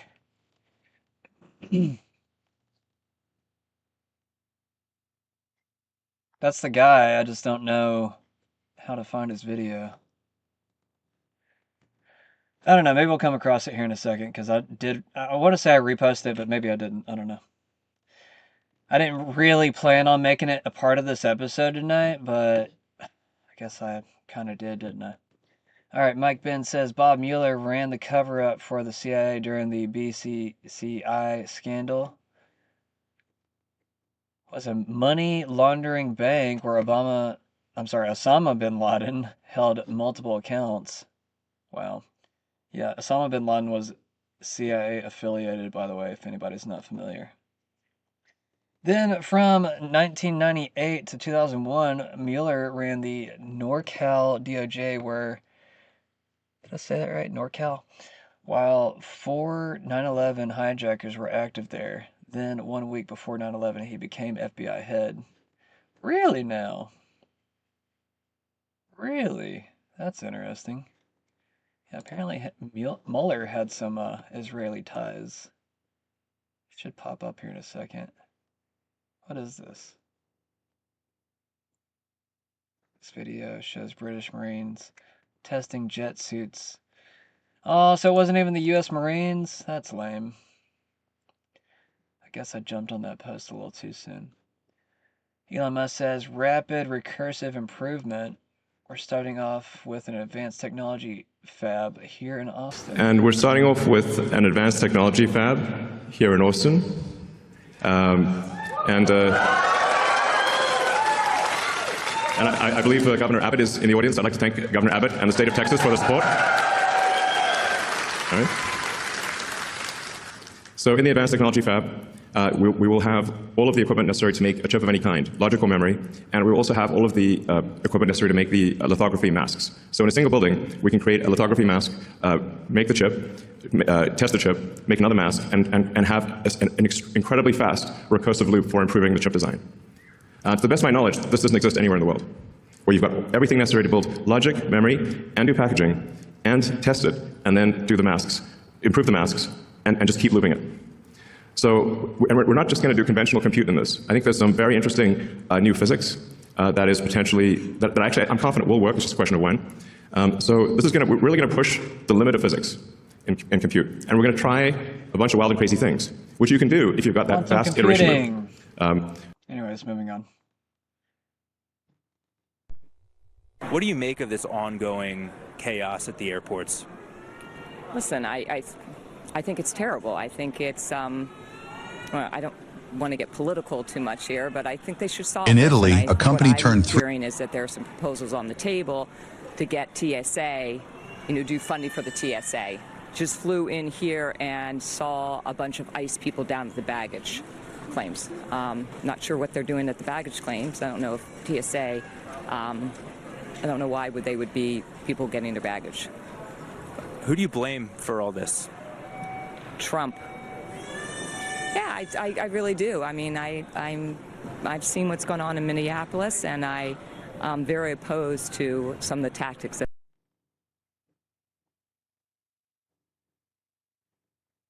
And the wait line looks like this. In the couple of hours that I've been here, I've seen ICE officers patrolling, and the line has looked the same since I got here. Completely empty. So if you see wait times go down while you're traveling, you may just want to thank an ICE officer. Earlier this morning, travelers may have experienced a little bit of a wait time, but since I've been here, the lines seem to be moving fairly smooth. And the wait line looks like this. In the couple of hours that I've been here, I've seen ICE officers patrolling, and the line has looked the same since I got here. Completely empty. So if you see wait times go down while you're traveling, you may just want to thank an ICE officer. Earlier this morning, travelers may have experienced a little bit of a wait time, but since I've been here, the lines seem to be moving fairly smooth. And the wait line looks like this. In the couple of hours that I've been here,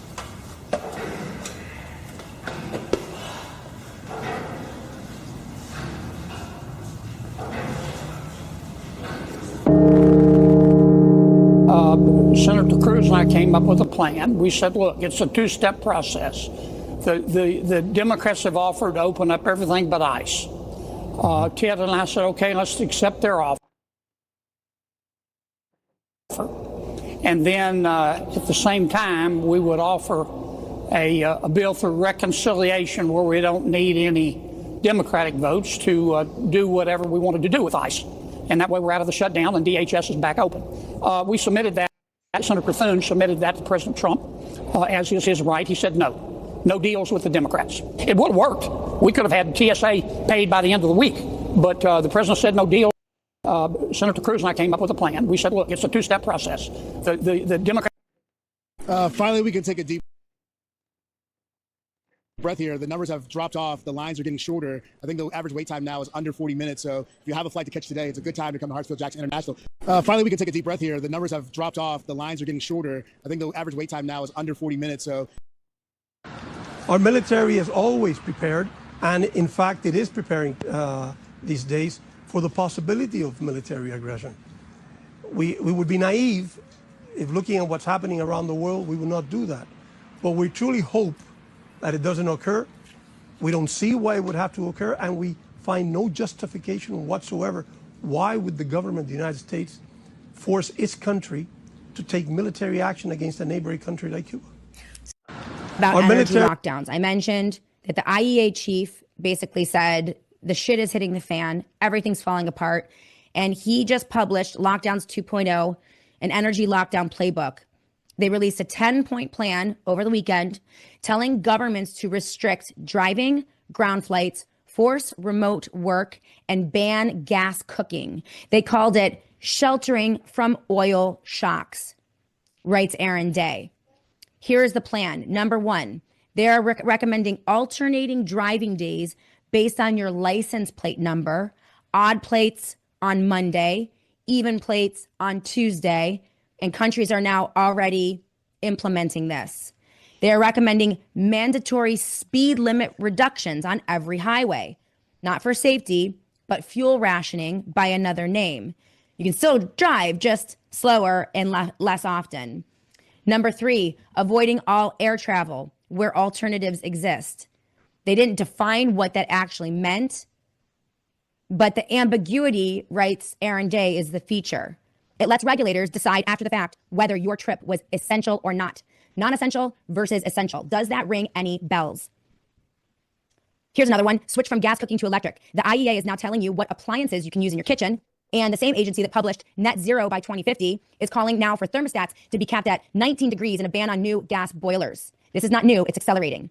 And then work from home if possible. The guidelines mimic 2020 when they locked down the world and called it public health. In 2026, they're locking down movement and calling it energy security. The template is identical, writes Aaron.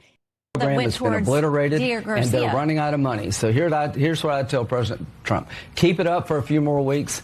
Take Carg Island, where all of the resources they have to produce oil. Control that island. Let this regime die on a vine. Is this going to, though, take Carg Island? Is it going to involve U.S. troops on the ground? Let me just read you something from The Atlantic. Does an assessment on that. They say U.S. troops may well take Carg Island. We believe in their ability to do so, but only to endure ballistic missile strikes, drone attacks, petrochemical smoke, all without a reliable means of obtaining logistical support. The result could be a grinding war of attrition. They talk about how far away they would be from resupply. I'm sort of tired of all this armchair quarterbacking. This has been an amazing military operation. God bless the fallen.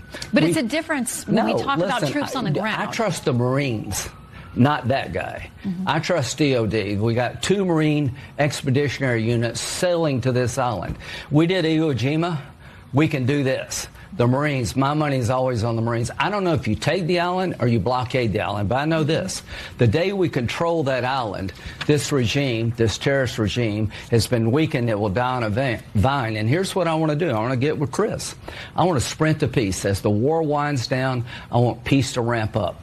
The reason we don't have Saudi Arabia and Israel making peace is October the 7th, 2023, Iran through Hamas attacked Israel, stopping normalization. I want to take up and complete what Biden started. As soon as we get Iran defanged so they can never do another October 7th, I want to start up peace talks between Saudi and Israel this year. I want a peace deal between Saudi and Israel, normalizing, ending the Arab-Israeli conflict. It's been going on for 2,000 years this year, and you can't do it with a lethal Iran. So we're weeks away from this Iranian regime not having the capability to stop peace. Okay, very quickly, though. Okay, I just wanted to give everybody an update real quick. I've got a download, I guess, for Steam right now going on in the background. It's at 34%, so we're just waiting on that before the game starts. I'm going to play these 2 separate videos, and hopefully by that time the game will be started. So I was always saying, if Epstein's dead, he worked for Israel, and if he's alive, Israel worked for him. He's alive. Yeah. That's in the files. He's been alive. It's in the files that he's alive? Oh, dude, it's in the files he's alive years ago. Like how? Find the one about the ski chalet in Colorado that Jeffrey was living in. That's one of the emails in there. All right, hold on. I got to pee real quick. We're coming back. I do too. We're going to come right back to Jeffrey Epstein is alive. All right, don't let me forget because I'm going to write it down. Yeah, no, and Ghislaine's not in prison. That bitch ain't her. That's not in the files. No, that bitch is definitely not her. She was in charge, not him. Epstein is alive. It's in the files. Yeah, there's like a few. There's the prostate thing where like he had. Oh yeah, the prostate thing was insane. There's not just that. There's people talking about Epstein's ski chalet he was living in well past 2 years past after his death. All right, let's explain the prostate thing for people. Let's break it down. He had no prostate. So he had some sort of an evaluation done with a doctor. It was Peter T. I don't remember who it was, but some doctor was like evaluating him and asking him questions about his blood work. He's like, I don't have a prostate. Blah blah blah blah. Did he get it removed or what? Yeah, probably. I didn't know you could. I guess he had to shoot himself up with shit to make his egg dick work. Also, his testosterone was like he had the testosterone of like a teenage girl. He had like no testosterone in his body. I guess that's because he was just well, also eating dog shit food all day. Eating in the prison, you mean? When he was eating, I don't know if that was when he was in prison. Or when he only ate beef jerky? No, there was an email with him and Peter Attia where he's talking about his blood work. Peter Attia, who's that? He's he's like a doctor guy, like a physician. He's got a huge YouTube channel, and he's like a big kind of like health longevity. He wrote a book called he wrote a book about living forever. Oh, now I kind of do know. He's like a health doctor guru type guy. He lives in Austin, I think. No shit. Yeah, he's been on Rogan. He was on Rogan way back in the day. He's been on all the big podcasts. Lawrence Krauss tried to lure Rogan to Epstein Island. I saw that. Dude, Rogan showed it to me a while ago, and he sent me one of the emails of Lawrence Krauss. Now this is the first arrest. Dude, he's got over 1,000 emails with Epstein. Lawrence Krauss. Well, yeah, because he's a guy. My guess is in the pyramid scheme, he probably had to go out and bring new people in, like Nexium or something, But if you watch it, in fact, if you pull it up, it's in the very first 4 minutes. I know that in the new one. So, you know what the Trilateral Commission is? Yeah. So the Ayatollah in Iran, who's so bad, the only reason they have an Ayatollah is because the Trilateral Commission determined that. So that's Rich Rockefeller, the Satan one, David Rockefeller, yeah. The one that Anneke Lucas was owned by, that piece of shit. Him. Epstein says in the first 1 minute, he goes, Henry Kissinger and David Rockefeller, two of the biggest fucking scum fuckers that ever fucking lived, appointed him at age 30 to the Trilateral Commission. Right. There's a kid from Brooklyn. And he's not. The Epstein family, Coney Island, as we learned from the files, they go away. They've served the Rothschilds for generations. So the bottom line is, I think Epstein is the mouth of Sauron for the Rothschild. That's why at age 30, you would put him in the Trilateral Commission, because he's the mouth. So he's above Israel, because Rothschilds are above Israel because they created it. It's a Rothschild project. Okay? So, you know, I can't see people that are like, they want to make it break down to some kind of like fucking racist bullshit. Yo, it's not Jews run Jew. Especially the media now. Larry Ellison runs most of it. So Jew runs the media. You should be so lucky that multiple Jews compete for your attention. Not Jewish people are not a monolith. The Jews are a monolith. Who is a monolith? Right, exactly. There's so many different fucking types of Jewish people. You have like the secular Jews, but the why super do they liberal put it out Jews. like they don't have a pope, but the Hasidic Jews, they're out in fucking outer space in their own goddamn lane. Well, ultra-Orthodox don't believe in it. Anyway, the point is, the reason it's put out, only Nazis and Zionists want to tell you that it's the same thing. Only Zionists and Nazis claim that Judaism is Zionism. Oh, by the way, our shitbag Congress did some announcement, kind of like with this Korean guy, where they announced that he is the Messiah. Do you know that? They literally fucking put a crowning ceremony of Sun Young Moon. No, I didn't know. Yeah. I mean, it wasn't binding legally. Or why would they do that? Right. There's a Magical Mystery Church channel, it's called, and it's some chick that documents all the creeps. Basically, NAR, the New Apostolic Reformation, that's the religious, it's kind of the logical extension of, I mean, what it is now, historically not, but if you remember, like,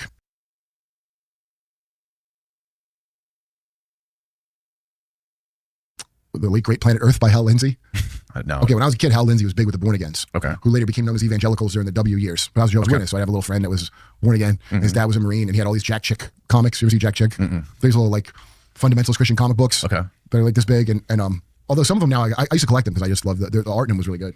And anyway, I don't know where Jack Chick stood on this, but Hal Lindsey and all these other people who are CIA fucking front bullshit, they're all about the modern state of Israel is some kind of fucking final battle Armageddon thing in the third temple. Megiddo, yeah. I remember hearing about the red heifer as a kid from somebody being like, and I had already read the Bible several times because we had to. Yeah. And I'd never heard of the red heifer as a thing. Have you heard of that? Yeah, recently. Oh, years I've been Tim hearing Dillon said that Jake Paul was the red heifer.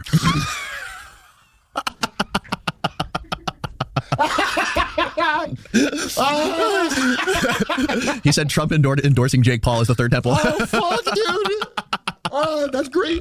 Yo, dude, Tim Dillon, he's killing it. He's one of the few people that I talk to about this shit because Tim sold those subprime mortgages, so he has a sense of bullshit. Right. Oh, it's so fucking funny. That's so good. Jake Paul's the red heifer. It's so fucking good. Yeah, dude. Yeah, Tim's a fucking killer shot. I really buy how he does. Because it's amazing. I'll tell you all the wacky parts because I don't care, you know, about my credibility. Yeah. But like Tim will just like, he describes it in such a great way that somebody's not going to listen to me. Some people don't respond to this look. Some people are not. All the armchair generals on social media miss the big picture in the Mideast because they don't understand economics. Donald Trump has made the United States energy independent. Now he is out to break the City of London's centuries-old control of the price of energy. And with it, the power over the world's economy, including our own. By force. I swear this channel is like the only thing giving me hope. Like this channel and Q, basically. I'm joking, but at the same time. It's weird, guys. It's weird. I'll just leave it at that. All the armchair generals on social media miss the big picture in the Mideast because they don't understand economics. Donald Trump has made the United States energy independent. Now he is out to break the City of London's centuries-old control of the price of energy. And with it, their power over the world's economy, including our own. By force, if necessary. Here's what he posted Saturday night on Truth Social. If Iran doesn't fully open without threat the Strait of Hormuz within 48 hours from this exact point in time, the United States of America will hit and obliterate their various power plants, starting with the biggest one first. That put all the key players on the line. The delusional Iranian government and the 23 nations who have pledged to defend the Strait of Hormuz now have a deadline. The 23 have started to move assets into the region. The Iranians had to come to the table. The media, of course, went hysterical. The Financial Times relied on the International Crisis Group, a Soros-funded globalist think tank, to declare that the world is headed to, quote, catastrophic disaster as a result of the president's tweet. This morning, he announced that Iran was at the table and productively negotiated. He extended the deadline by 5 days. The press are all mouthpieces for London and Wall Street, and the City of London is in the deepest crisis in its history as a result of the president's actions. I'm Barbara Boyd, and I've followed the globalist great game ever since 1971, when the modern petrodollar British financial empire was born. Today, we'll first take up 3 stories. First, what's happening to the City of London domestically and strategically. Second, how London has prevented Middle East peace and economic development until now. And third, how Trump is following in the footsteps of Franklin Delano Roosevelt by ending London's control of the Middle East. But before we dig in, please like and share this video. It increases our reach on YouTube. Now, while everyone was debating Trump's tweet, the City of London declared an economic emergency. Prime Minister Keir Starmer has called an emergency cabinet meeting with Bank of England Governor Andrew Bailey to address soaring energy costs, which are hitting British households very, very hard. Government borrowing costs surged past 5% Friday for the first time since July 2008, when Remember that day, the Lehman Brothers crash? That was the beginning of the last great financial crisis hitting. One cabinet source told GB News there is, quote, deep gloom in both Treasury and Number 10. The modern British Empire can't survive without the U.S. military enforcing its security goals, and it can't survive without Gulf oil states parking their wealth in London. But those states are moving their money to Trump's United States and have joined his border peace to end the region's permanent religious warfare. Gulf governments have pledged $4 trillion in investment to the U.S. since Trump returned to office. The UAE alone reaffirmed its $1.4 trillion commitment this week. And they're all in the border peace, aiming to economically develop the Middle East along with nuclear and other modern energy resources. Starmer's paralysis in this circumstance is so obvious that it became a global joke on Saturday night. Saturday Night Live London mocked it. Trump posted this clip to his Truth Social. Oh, golly. What if Donald shouts at me? What do I say, Lammy? Just be yourself, Prime Minister. Yourself is who everyone likes. Hello. Sod that scary, wonderful president. Why so glum and difficult to talk to? Just be honest and tell him we can't send any more ships to the Strait of Hormuz. Oh, Christ. I just hate conflict so much. Are you referring to the war or this phone call? Isn't there a way I can not do both? And Europe is also suddenly confronting the consequences of two catastrophic British imperial projects, green energy and Ukraine. Here's Belgium's Prime Minister Bart de Wever breaking openly with the entire EU last week. Quote, we must normalize relations with Russia and regain access to cheap energy. That is common sense. In private, European leaders agree with me, but no one dares to say it out loud. And on Ukraine, given that we are unable to pressure Putin by sending weapons to Ukraine and cannot suffocate his economy without U.S. support, only one method remains, making a deal. This is the entire post-war imperial architecture cracking at the seams simultaneously because of decisions made in Washington over the past 60 days. Which takes us next to the transformation nobody in the media is covering. But if you're seeing a picture here that the media never provides, you need to be reading Promethean Action's newsletter. We cover the real battlefield, the fight between empire and sovereign nations every week. You can sign up right now at PrometheanAction.com. Now, here is what the armchair generals are missing entirely. Iran did not close the strait with a naval blockade. It fired a handful of drones. And that was enough. Because the real choke point is not the strait. The real choke point is the City of London's insurance and oil pricing monopoly. Lloyd's of London has operated for 337 years and sits at the apex of the world's war-risk marine insurance market. Without that insurance, the ships don't move. In every prior crisis, the 8-year Iran-Iraq tanker war, the 1990 Gulf War, the 2012 standoff when Iran threatened to close the strait, Lloyd's never canceled war risk coverage. They raised premiums, but the ships kept moving. On March 2nd, for the first time in 337 years, they canceled. Strait traffic collapsed 81% in a week. And Chatham House, the City of London's own imperial foreign policy think tank, tells us why.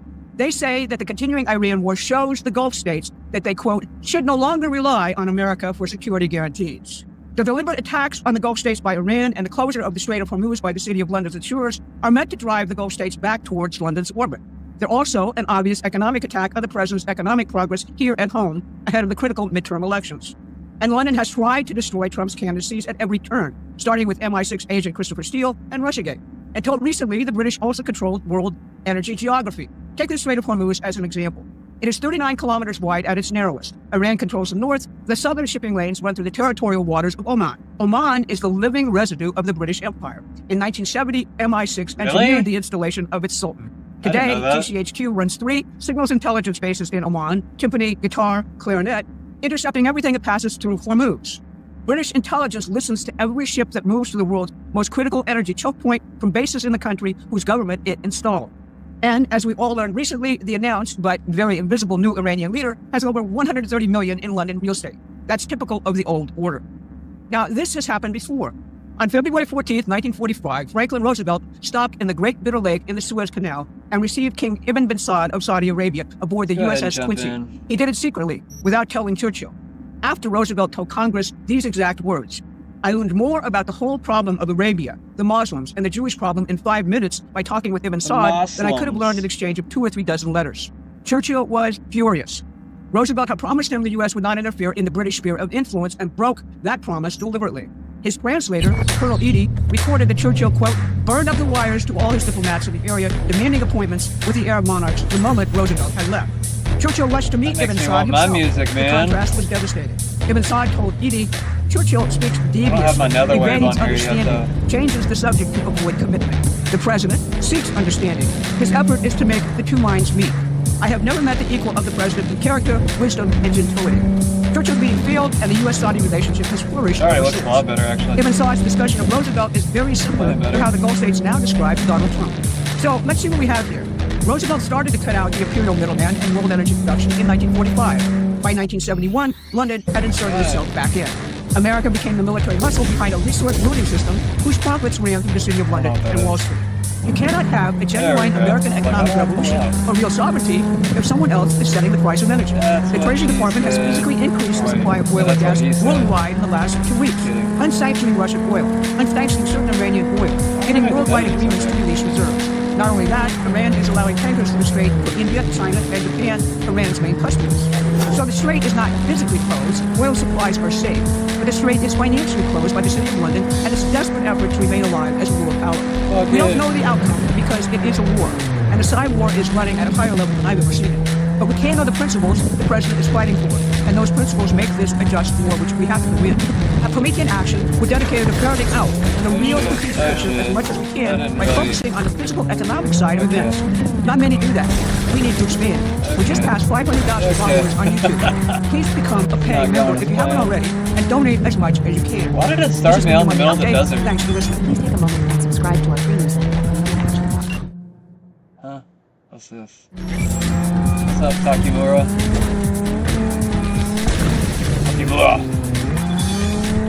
Takimura!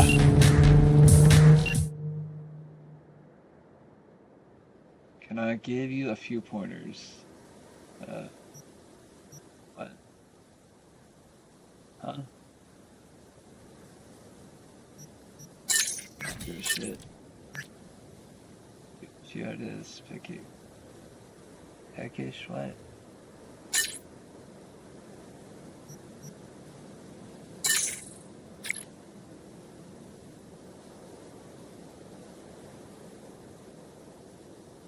Dude, just fucking answer. I already tried calling. What the hell just happened? What the fuck was that? Can I not go up there? Bro, give me a frickin'...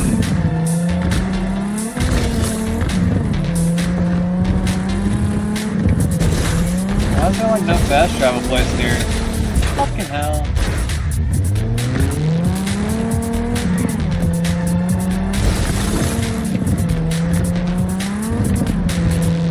Alright.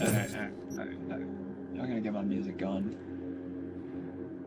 If I gotta listen to music, we're listening to my music. Plus, I don't want to get... What is that? What do you want? I don't give a shit. Oh, no stupid skin. Asking me about a skin. What is that?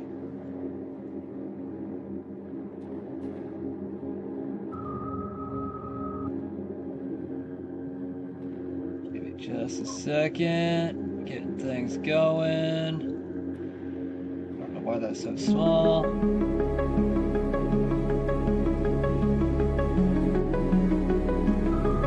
One of my games like totally changed the resolution of my computer recently and it made all my screens like stupid small. I thought I changed it back, but apparently not.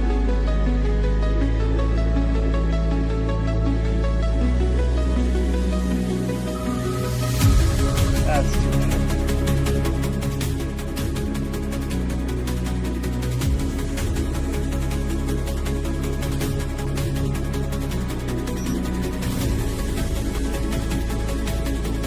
Stuff, where's the thing though?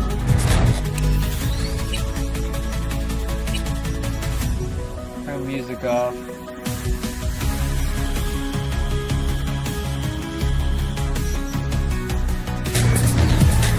Oh look, why is it still playing? Oh, that's why.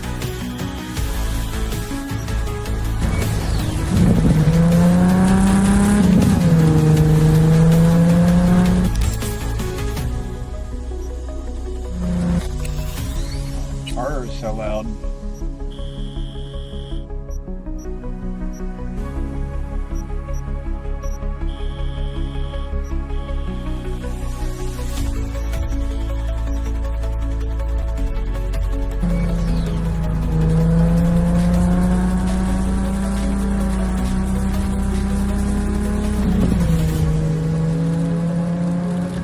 Why am I out in middle of the desert. I didn't even know the game was this big. I really didn't.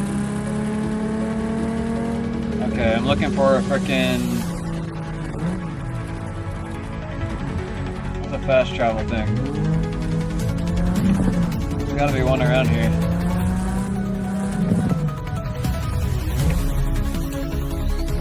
Map.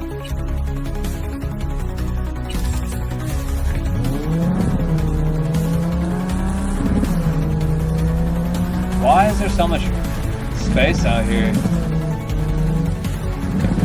I don't even think like you fight in this area, do you?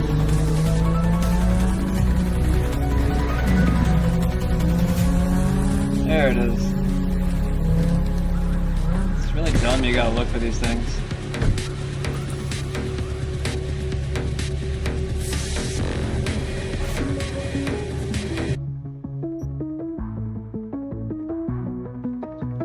Now I kind of wish I had my nether wave. It would have been good for tonight.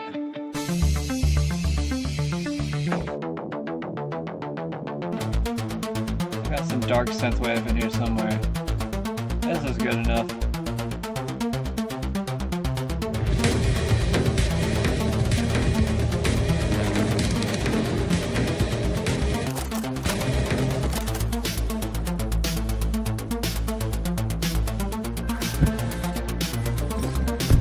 Hey, Jay, what's up?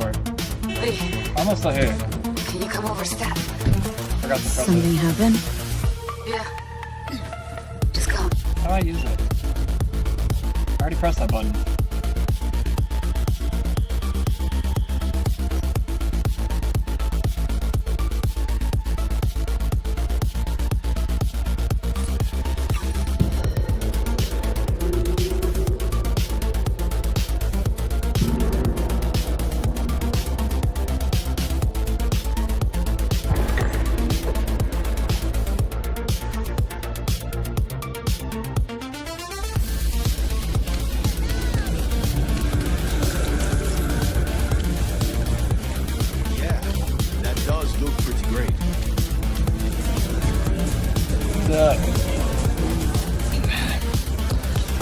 B, just in time. Hey, Goro. Oh, you look like a million eddies. Is that so? That is not how I feel. I ate what you call a scat burger. Aha. Wow, what'd you think? Tasty? Ask the people below. The parade will soon begin. I adjusted the data from Okada-san. I advise you to examine it yourself.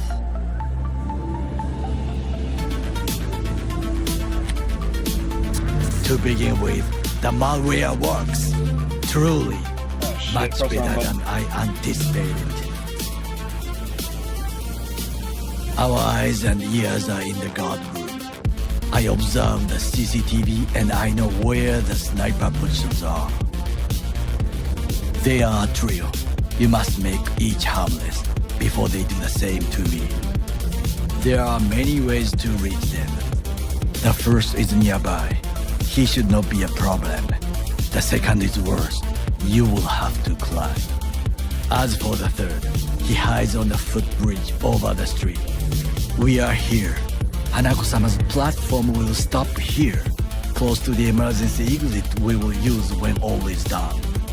From these points, you will have a clear view of the parade, but the snipers will see things even better. If they notice you, bang, no more thief.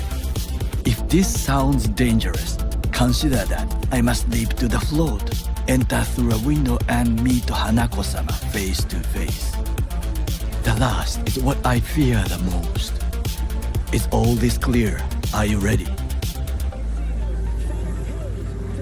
Plan's fucked beyond all recognition. Yet here I am. Press the wrong button.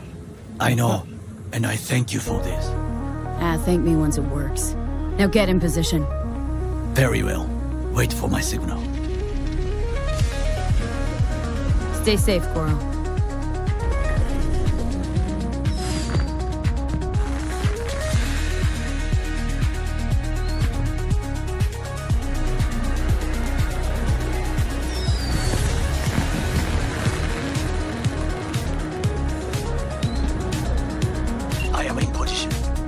floors have started to. Remember to be careful or you will face Arasaka drones. I also spotted the Netrunner in her Arasaka uniform. She is somewhere hidden. Okay, good to go. Then let us begin. You must reach all snipers before Hanabu-sama's float appears.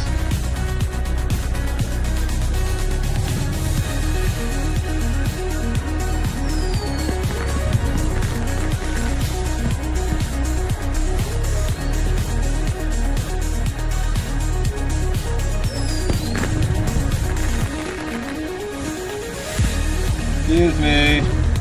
Hey, what's going on? Why'd you shut the elevators down?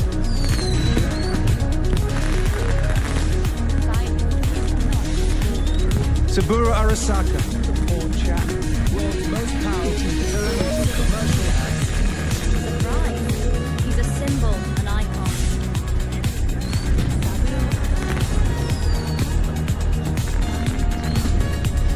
It'll be beautiful. Just a juxtaposition of the massive. Oh, shouldn't even be out here. Back inside, back inside. You are close. He's almost in front of you. He's watching the crowd, not his back. Won't know what hit him.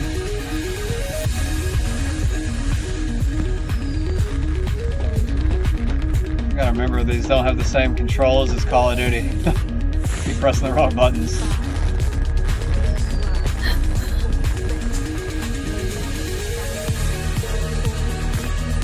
Attention, all units. I have suspicious activity.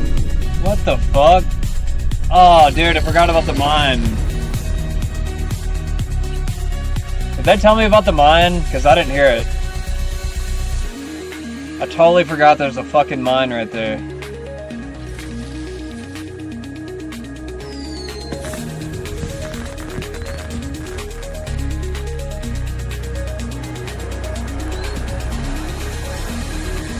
Get back.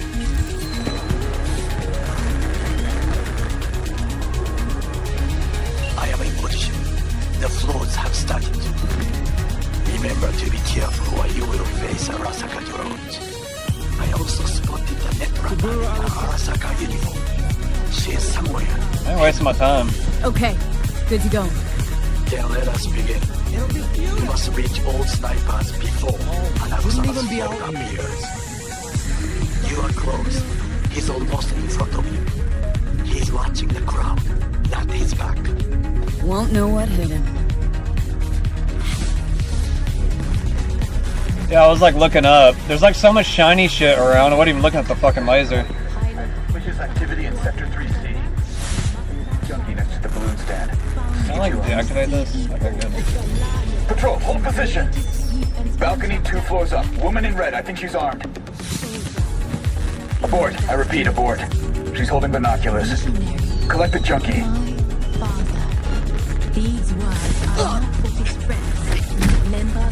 Goro, took out the one closer.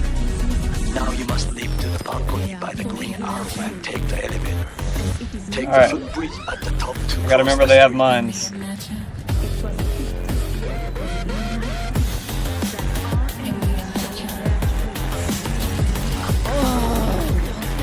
Fuck yourself! You crazy? They killed Tom. They didn't even bother releasing his body. And there ain't no compensation without no body. This is important. That's the wrong way. Speaking to someone. I am linking you in. Where's the bottom floor? Countless. Security is substandard.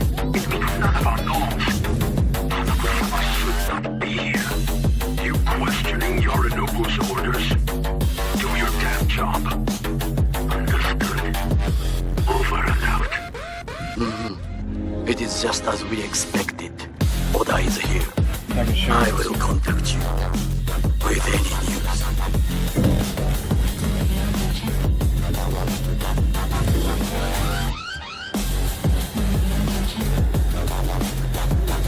How do I get over there?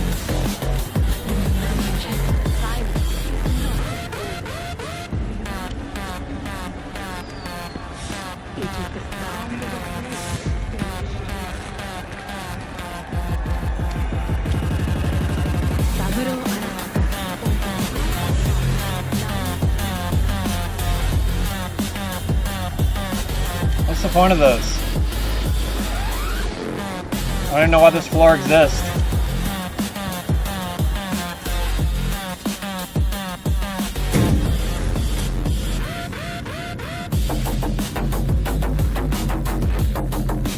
What? I know that borged out ogre. There we go. Adam fucking smash. I went to the wrong floor. Try to reach the maintenance area. There was somebody go across the balcony, so I didn't know.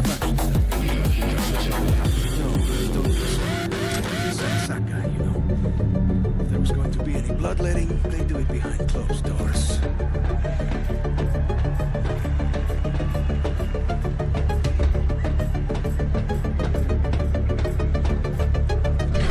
Catwalk don't look too stable.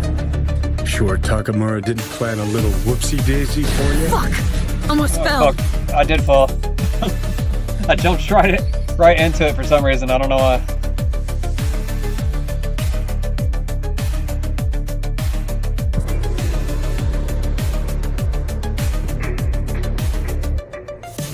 I'm sleepy. I don't even understand why I did that. Catwalk don't look too stable. Fuck. Sure Takamura didn't plan a little whoopsie-daisy for you? Told you so.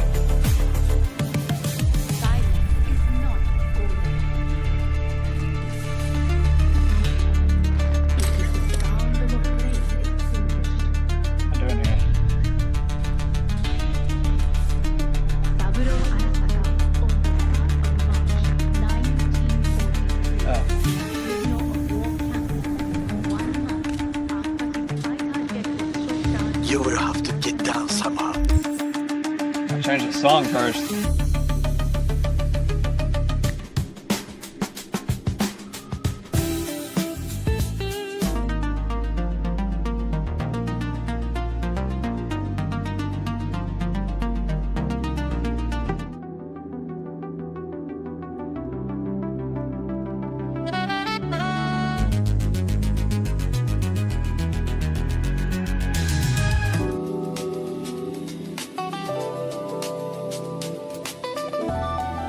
It's kind of chill. It's nice and easy to kill too. Just be careful. Yes, just so. Don't rush.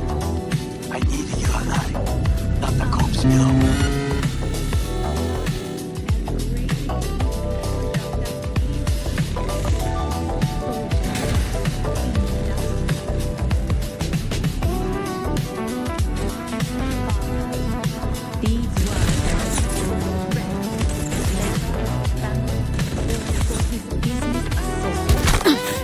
Ow. I don't know where the fuck I'm going. Still going down?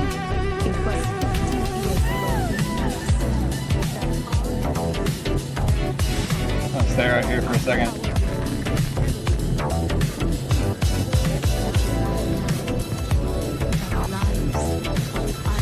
Fire at will!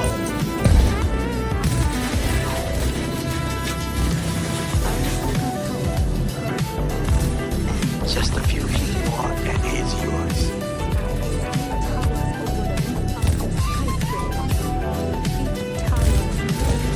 I'm right here! Come on!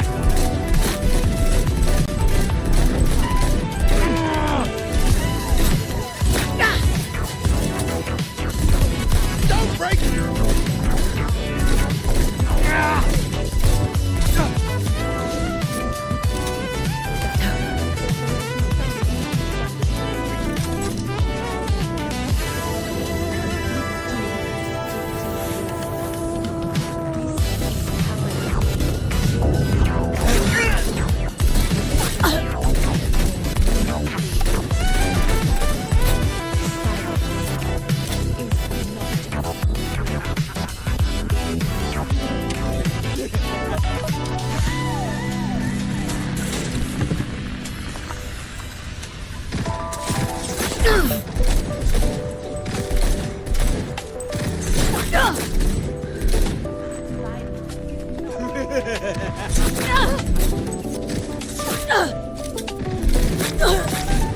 What do soldiers say?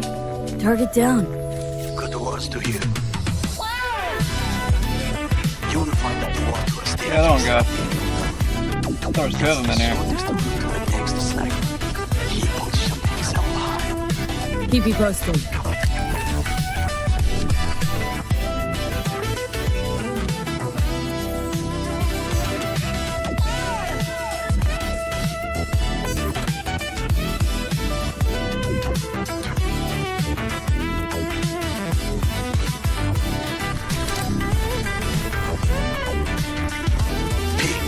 It is Moragi. Listen. We have to announce that public safety has been compromised. What do I have two pistols?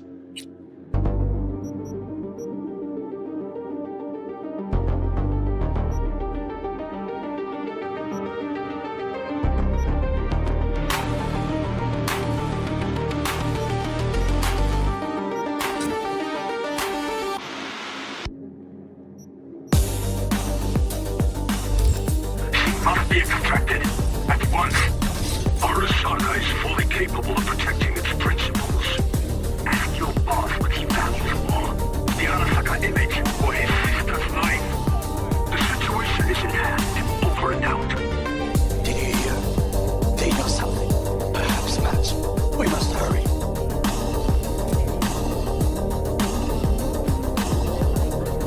Suspicious activity.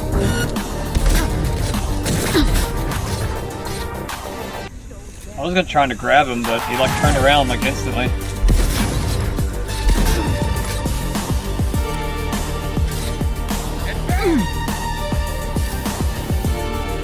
It takes forever to reload.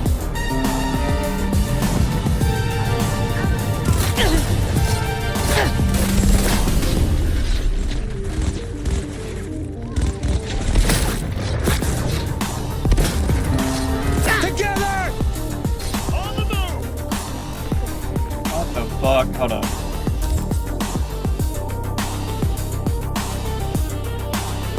Really bad time for that.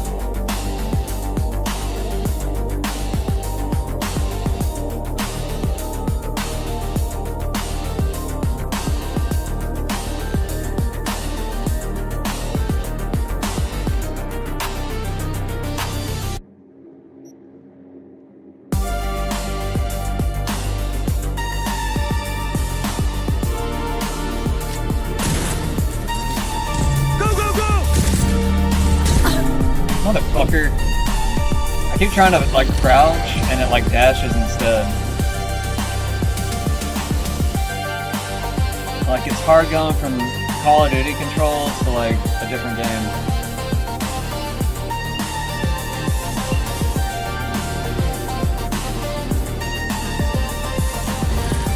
You will have to get down somehow. Just feel. Yes, just so. Don't rush. I need you alive, not the corpse below.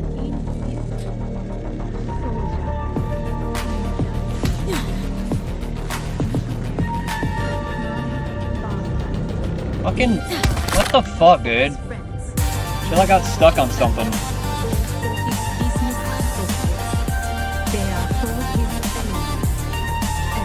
I don't know what I was getting stuck on. I guess that tiny little lip up there. It was 15 years ago in Night City that our enemies showed their I'm still going down. act of terrorism that consumed Where's the door at? lives of Arasaka Corporation.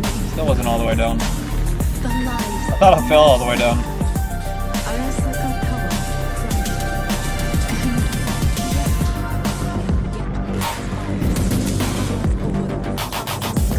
Just a few feet more and it's yours. I wish I could drop on him. My father fell victim to an equally cowardly act of violence. It was an act of violence.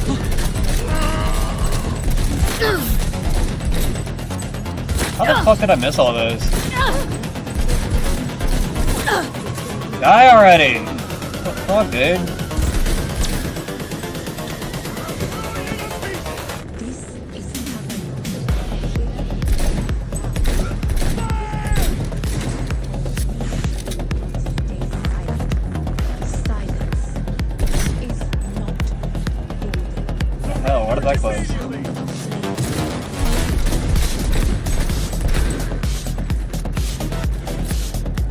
closing.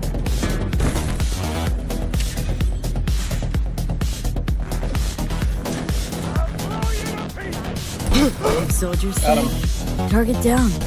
Good words to hear. You will find a door to a staircase at the end of the room. It's the shortest route to the next sniper. He positioned himself high. Keep me posted.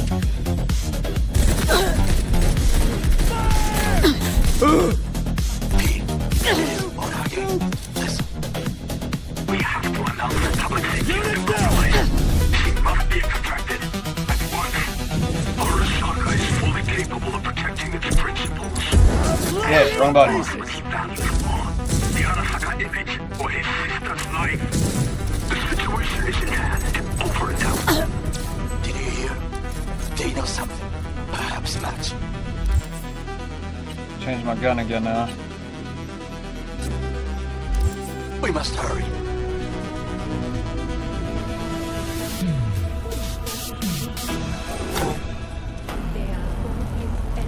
We're being attacked! Oh shit. Go, go, go!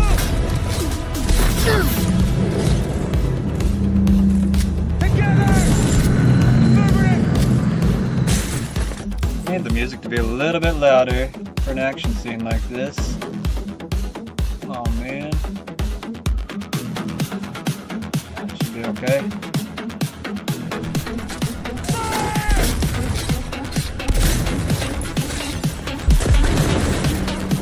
Kill or be killed!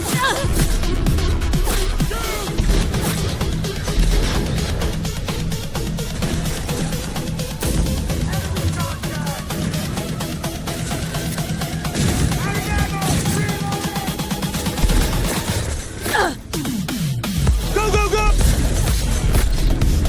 How is he still alive?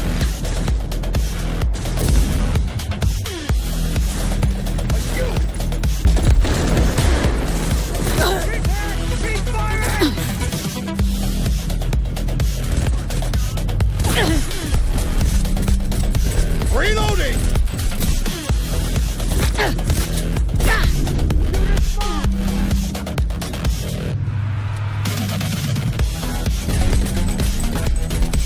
On the move!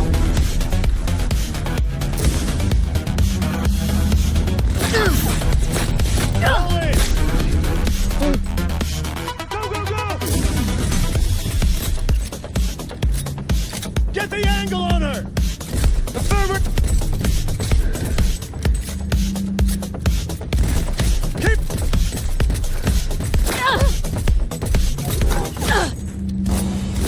Try to reach the maintenance area. You can climb up from there. And if that doesn't work, you can use the footbridge to your right. Watch out for the float jets, unless you intend to get cooked. I'll keep my head low.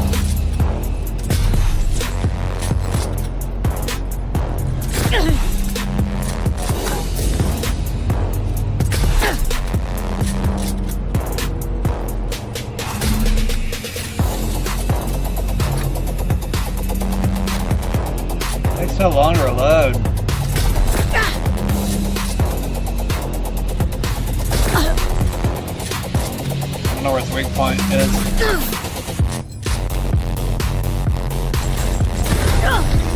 Got it.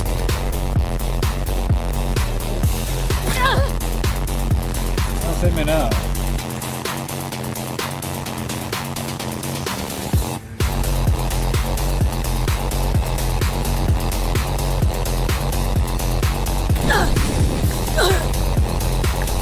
Fuck, dude. Try to climb it.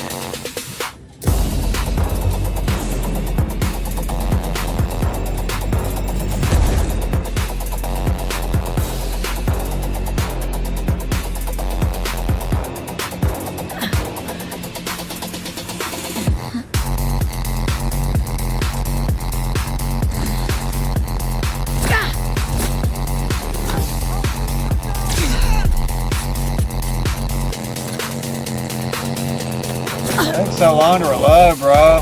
You shooting at me. Oh, Honestly, I can't even see him over there.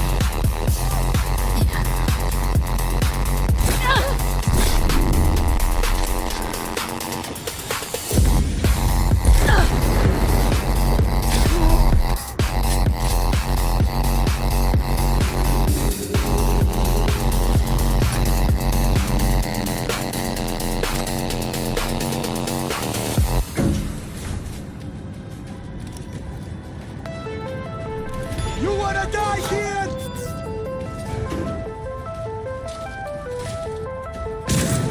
I'll shoot her down!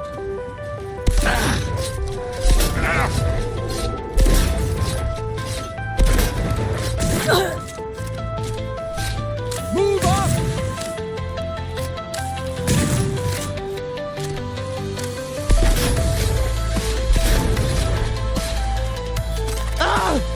How did I pick that up?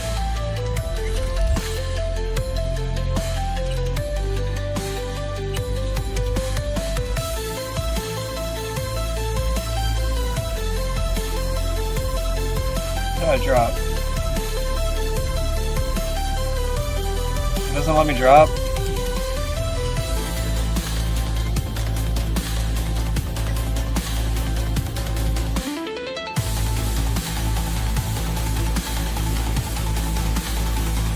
It needs to tell me which one is broken. I don't remember which one I picked up. Don't even tell me the name of the gun. Alright, whatever. I don't care.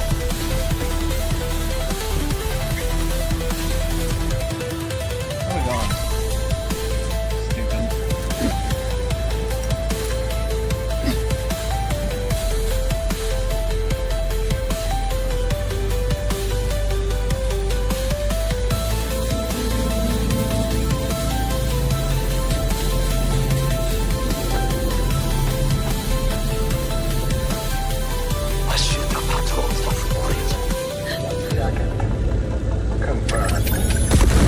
That would be all. I just like blew up that mine. Well done. And that is... The Arasaka Netrunner.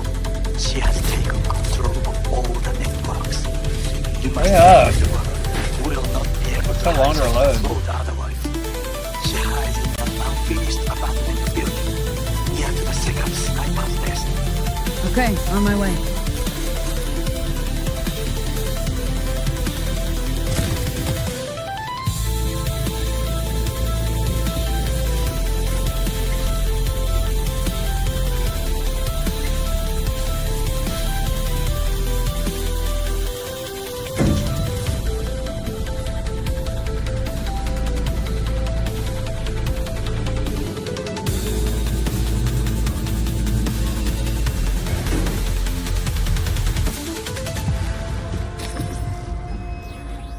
Oh shit, not good. Always happens in the middle of a mission.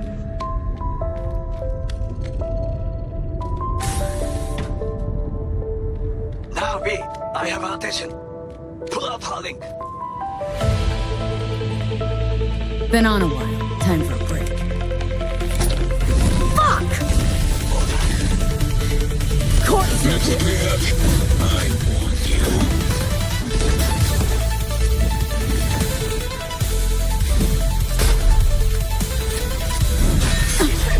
What's the distance? Stay away from his blade. He will slice you like fish.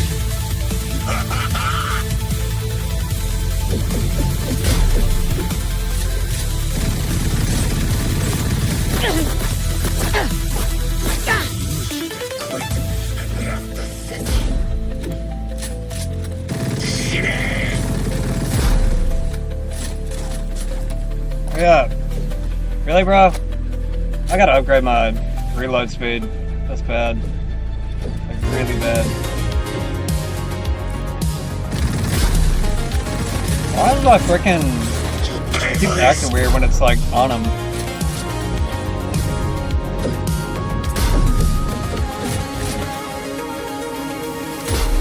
I'm not scared of him. It's not like the AI is like acting weird because I'm not scared. He's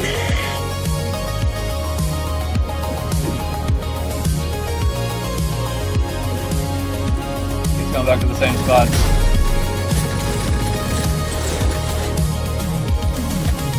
this a good spot? Why does it move so slow when I'm aiming this thing? It is insanely slow. And then it slows down right when I put it on him. You leave me no choice.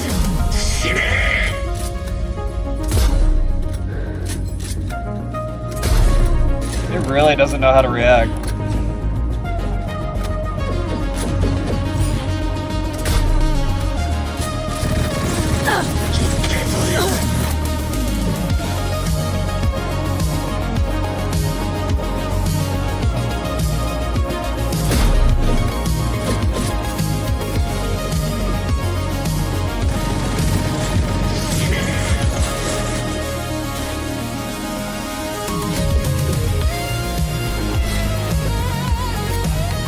Keep playing around over there. I'm just gonna stay right here.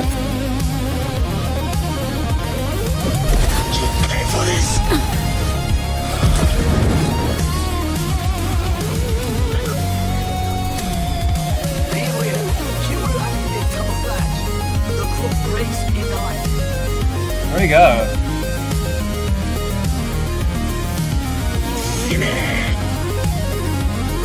Where the fuck did he go? He's not on the map. What the fucking hell?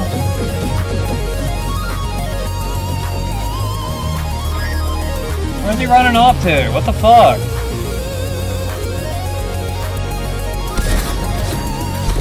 Fucking healing, bro. He's stuck. I'm.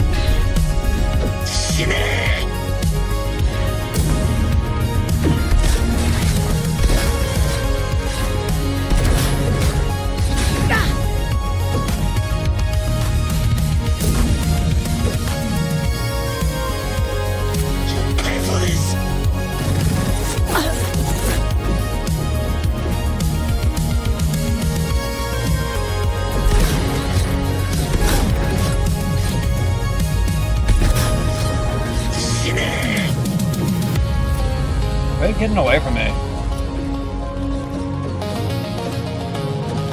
Dude, what the fuck?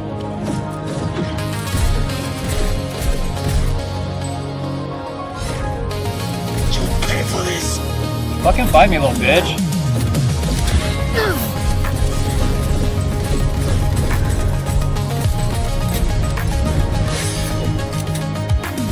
I feel good for you, bro?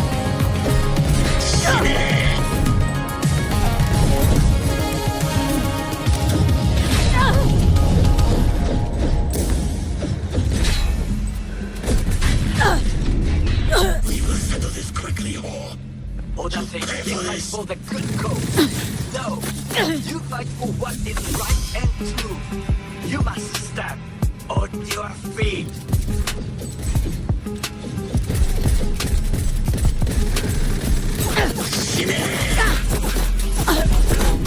Dude, whatever. I was behind the fucking wall. No way he could shoot me from right there.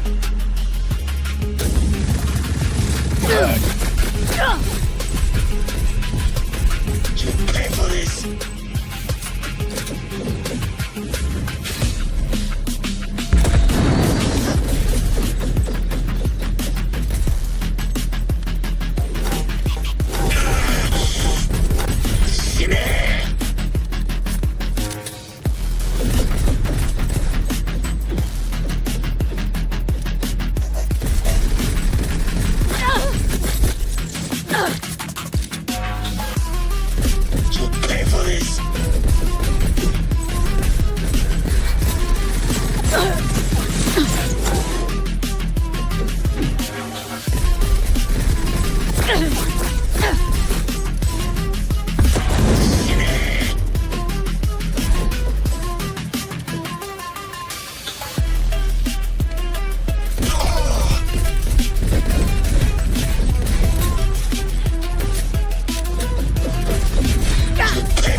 for this. Yeah.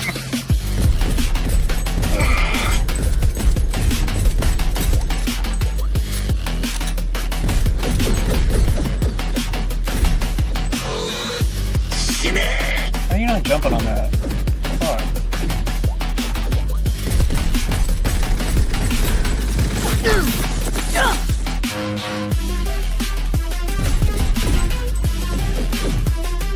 You'll pay for this.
To go.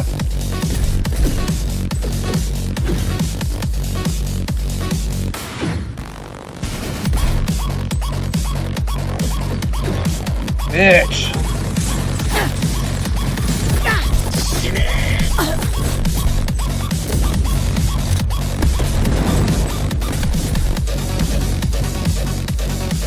There you go.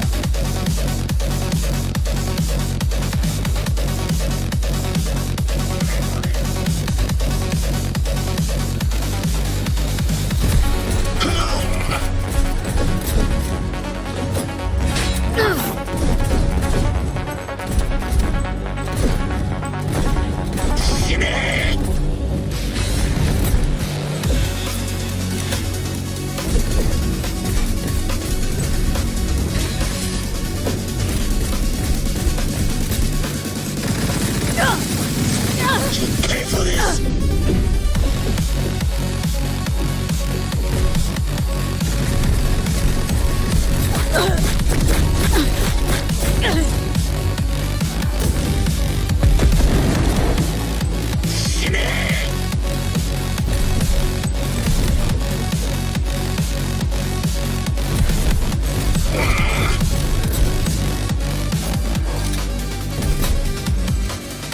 Fuck, I'm out of ammo.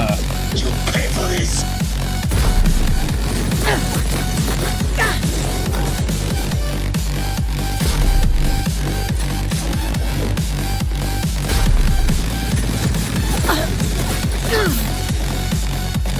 Load faster, bro.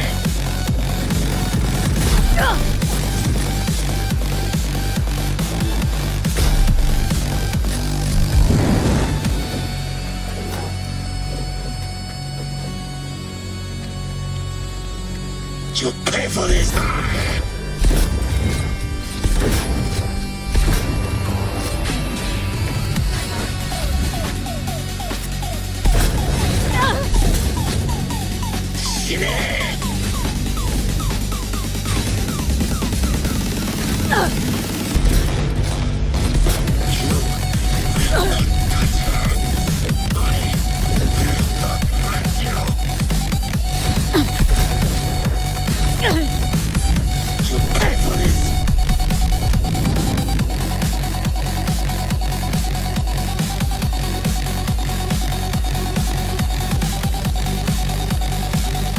Where is he? Oh, he's chasing me.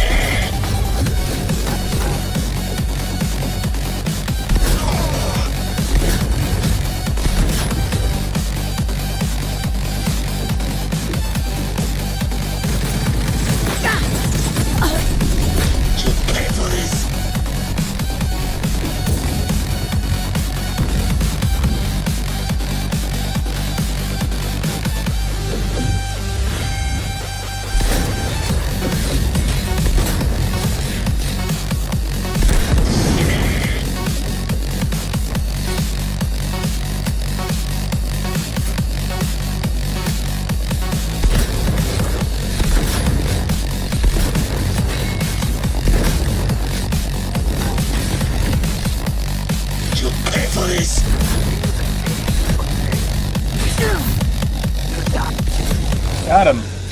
What is your status? Took long enough. Jeez. I managed to.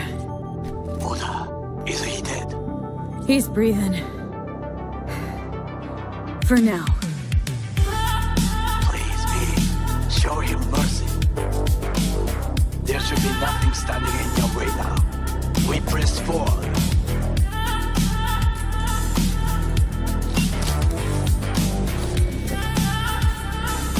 Okay, Preem. Online and in the system. Hanako's inside. What is she doing? Trying to call someone, I think. Try to listen. Do not forget to disarm the alarms. I must be able to enter. なぜ止まったんだ? 危険だと警告されたの。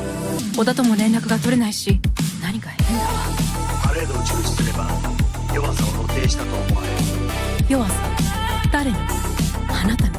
俺たちだ。私が参加したのは、あくまでもお父様を追悼するため。操り人形になるためじゃないわ。この見せ物では、みんなに役割がある。美智子は文句を言ってない。だが、お前が言うなら中止してもいい。全部やめだ。お前の安全が第一だ。兄さん、やり終えましょう。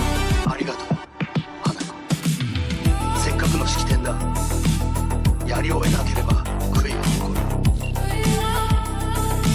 Girl, all systems jammed. It's now or never. お父様。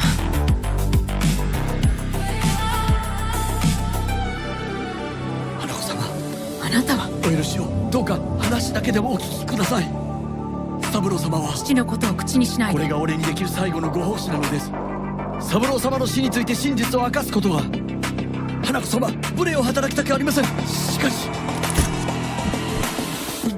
V Ram Shit!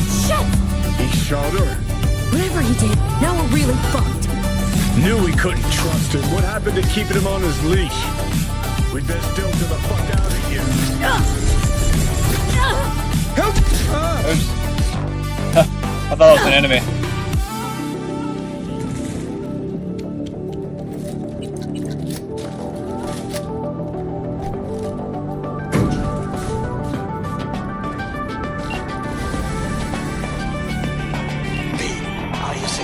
Yeah, for now.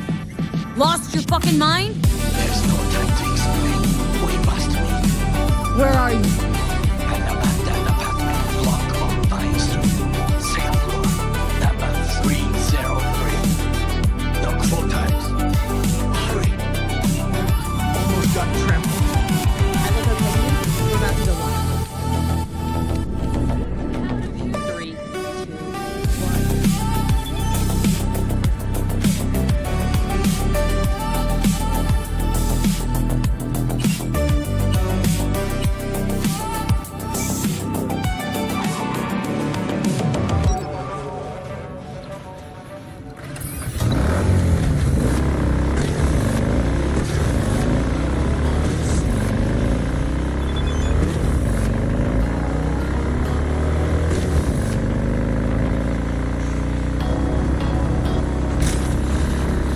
The camera didn't turn. No way! How did I get stuck in a tree? Okay.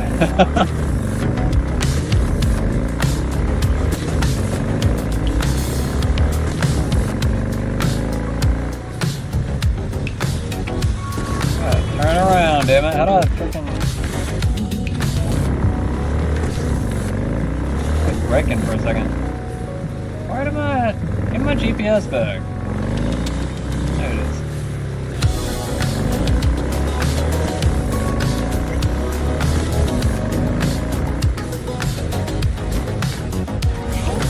I don't know why it's taking so long to slow down.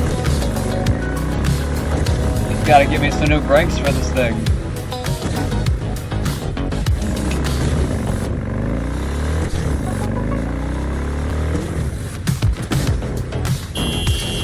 Oops.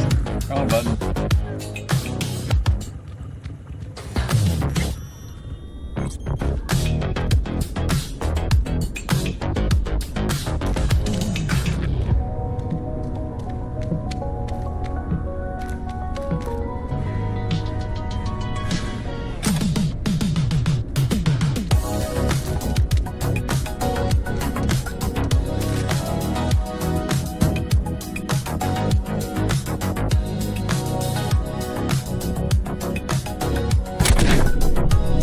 I forgot what to do. Damn it. How many times did it tell me to knock? I don't even know. I got the music playing, so I can't even hear what the fuck they're telling me.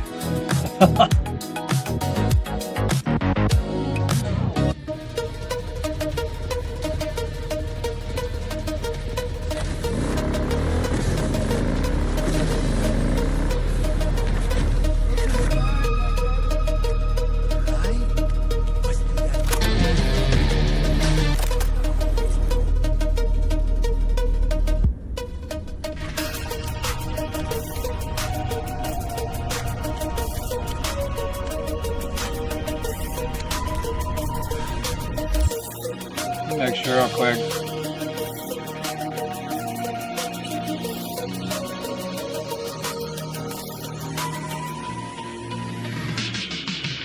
Knock 4 times.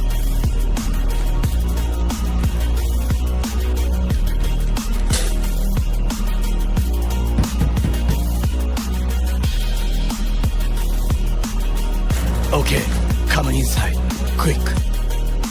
I fear they are the coach. Now are you gonna tell me what the fuck you were thinking?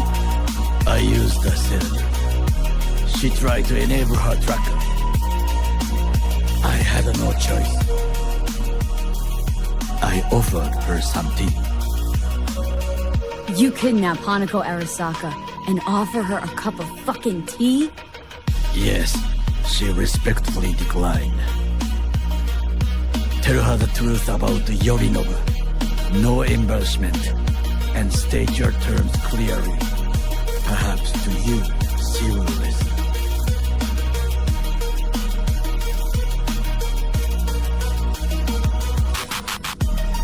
Hanako-sama, 彼女が例の人物です。どうか話を聞いてあげてください。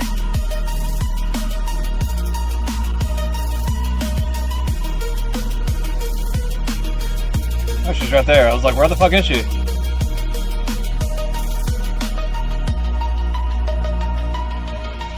I was there that night at Konpeki Plaza. I saw Saburo Arasaka die. He wasn't poisoned. It's a lie your brother made up and spread. Yorinobu is the murderer. You must be mad to think I will listen to such nonsense. So, I mean,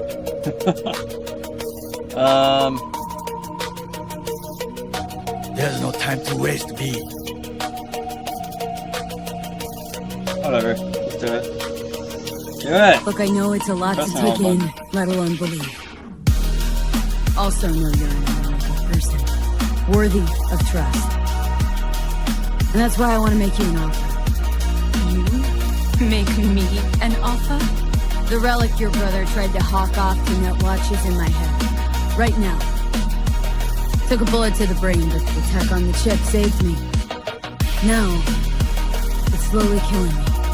One of your personality constructs, engrams. It's overriding my psyche. Gotta stop the process before it's too late. Know you got the means to help me. Hanako-sama, he is living proof of the terrible crime your brother committed. We can confirm every word she speaks if only you will help her with the relic. Hanako-sama.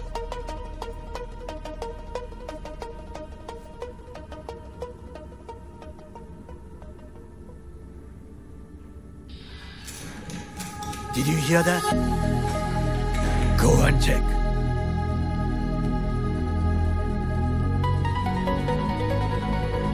Got a bad feeling about this.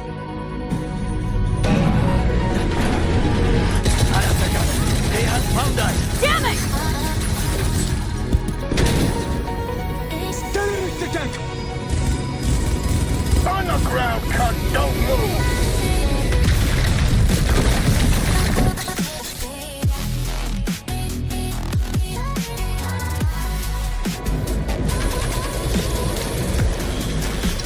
Last chance to get the fuck out of here! Takamura! Can't leave him back there! Forget him, guy's toast. Unless you want to wind up like him.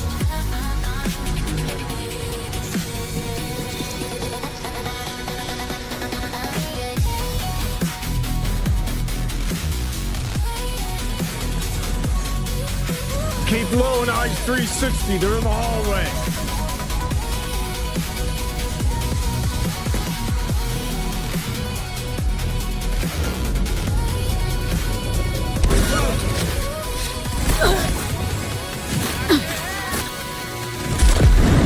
Hell. Weapon glitch. Go, go, go!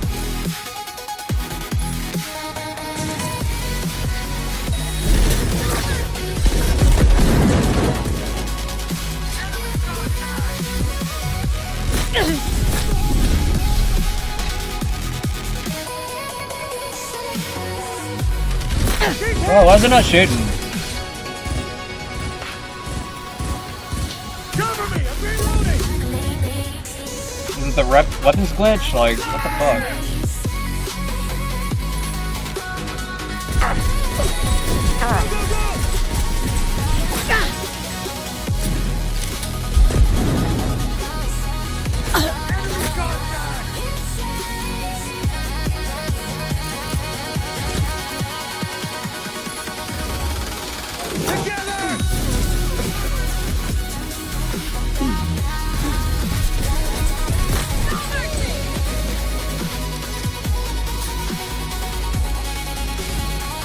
Did I just jump through the wall? Like, why can't I get through the fucking wall?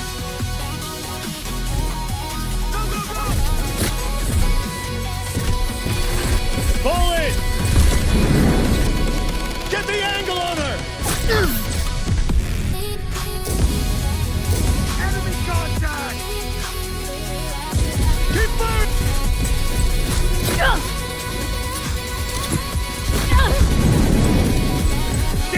We're exposed!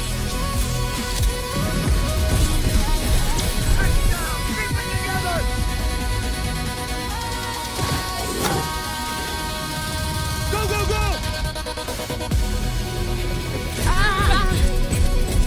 Target's wounded! He's almost there!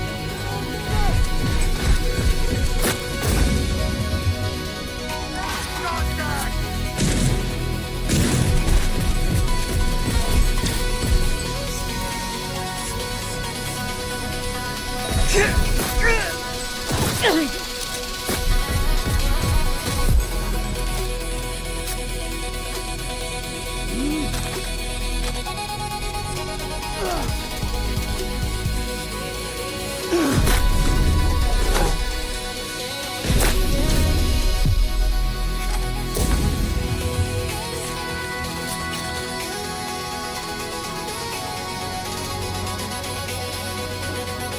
You got a baseball bat. Don't you fucking dare float off. Not now. Come on, gotta get the fuck out of the city. Come on, I was hoping there was a cutscene.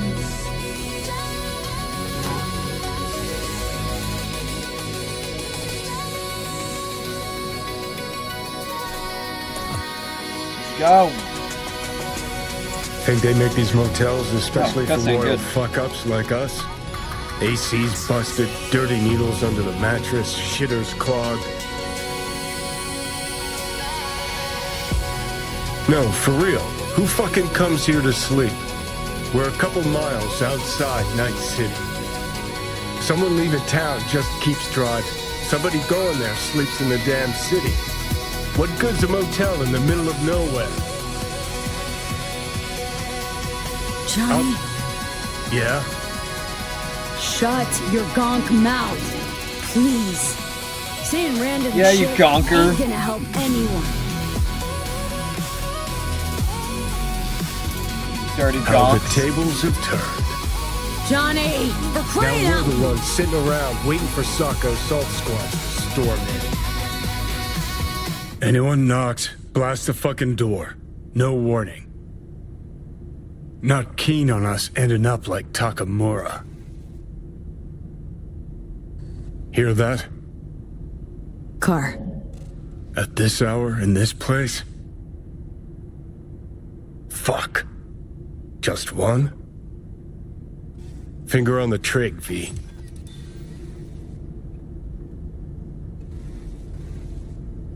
I know who it is. I think. Not a word. I have a message for V. Are you asleep? Time to wake up! I know you're in there.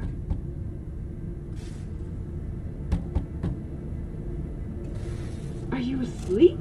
Time to wake up! Don't touch that door. I know you're in there.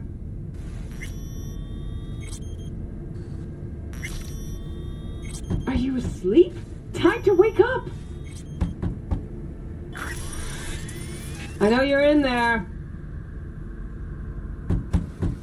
Why am I getting money right now? Just for waiting? Are you asleep? Time to wake up!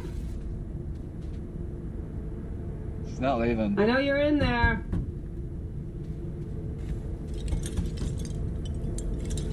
So the toilet's clogged? Ew, man, they smeared it. Time to wake up! Like they tried to rub it in the floor or something. Who's there? I said, who's there?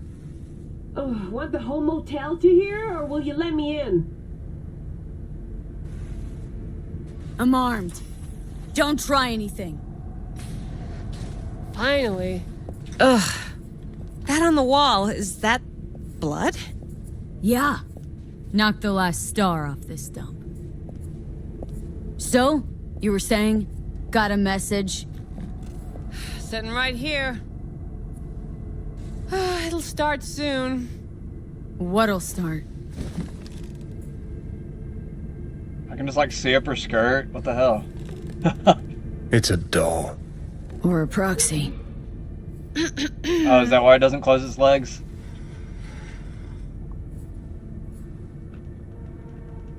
I must make one thing clear. I still think you are mad, but... Hanako? That you? But I can fool myself no longer. I believe you. What? Oh, it's the chick. I'm sorry.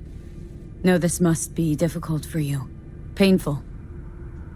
So much so Using an that I avatar? could not look the truth in the eye. Surrogate, whatever you call it. What happens now?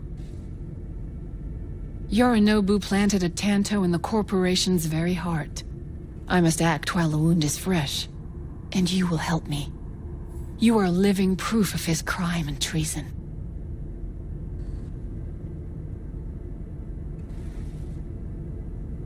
You're gonna help me first. Perhaps I did not speak clearly. We must act quickly. Well, I'm pretty tight on time too. Dying, in fact. My dead body'd make for a pretty lame-ass witness. I understand. Want to know everything you know about Mikoshi? You know what? I started thinking to myself. Koshi. How do I get to the menu?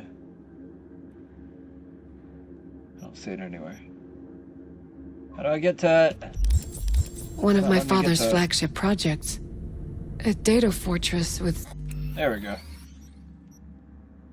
I wanted to see if I have this all the way up on graphics. Custom.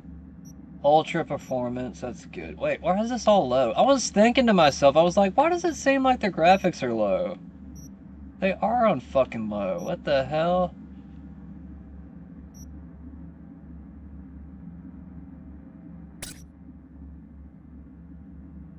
I want to try it on Ultra. Ray Tracing Overdrive? I don't know about that. I probably could put it on Overdrive, honestly. Let's just see what happens. Servers situated on orbital stations Whoa. all around Earth. Think of it as an archive of personality constructs, digitized psyches. Try a prison. A matter of perspective. In any case, that is not where you will got a lot find darker. salvation. Not without extensive knowledge of the relic and the know construct if I like creation it. procedure.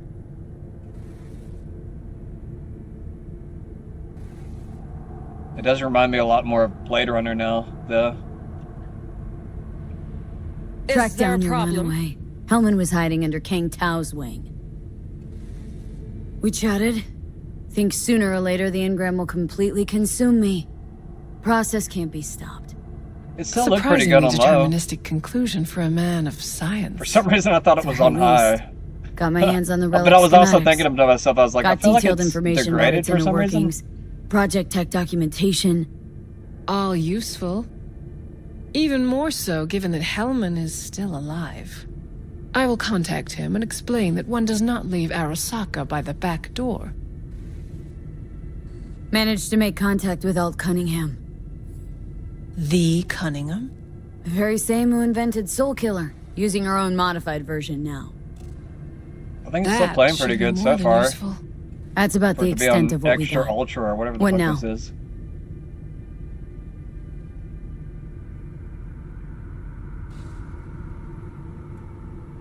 Let us meet in person.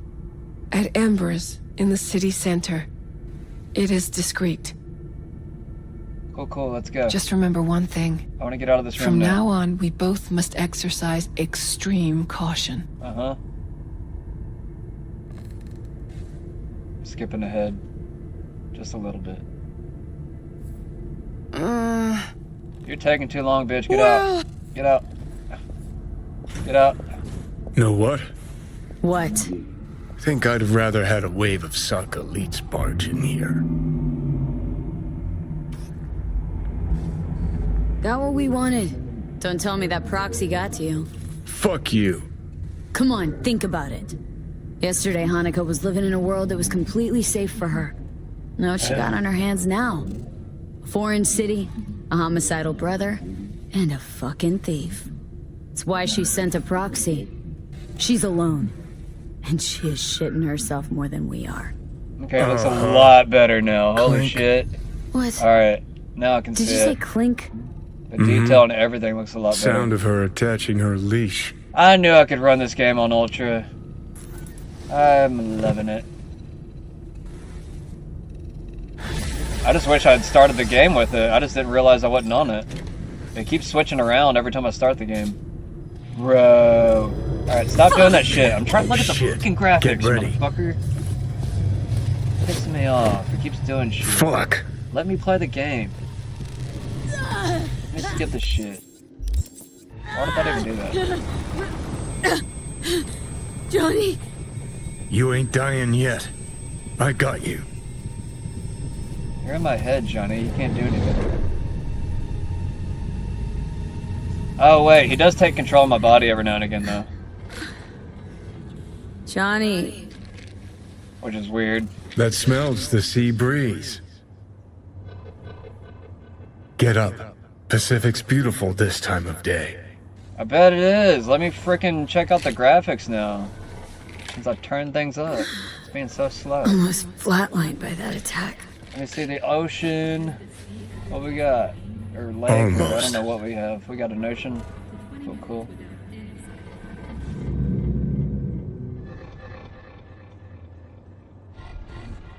We in Pacifica?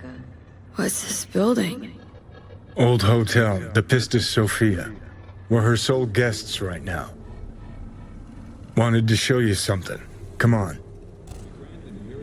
Pretty sweet, man. I knew this game actually looked good if you Why turn it bring me up. here, of all places? I could only play it on, Give me a I minute. think, You'll high or medium on my last computer. You took over. Playing on Couldn't ultra, just leave you ultra. there, could I? Bro, Nice let to me be walk behind the around. wheel again. Honestly, never felt I better. hate this part. Like in my life. This is the part where you just have to talk for like hours. Seriously consider taking meds for Misty, huh?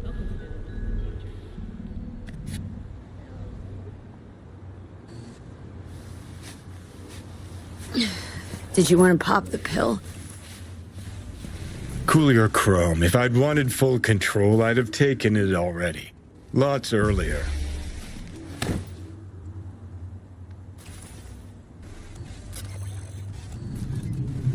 Think I woke up.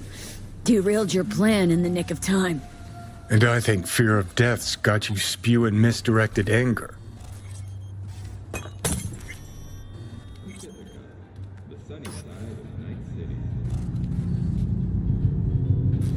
climb this through way. the window. Can manage that, I think.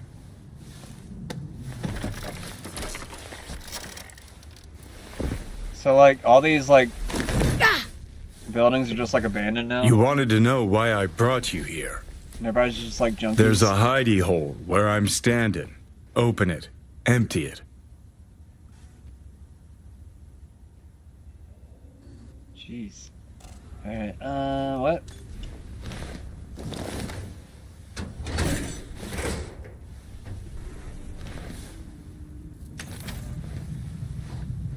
These yours?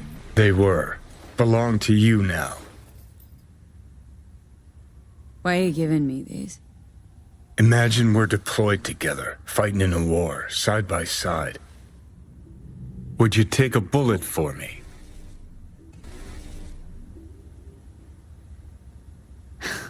Dumbass question. Yes or no?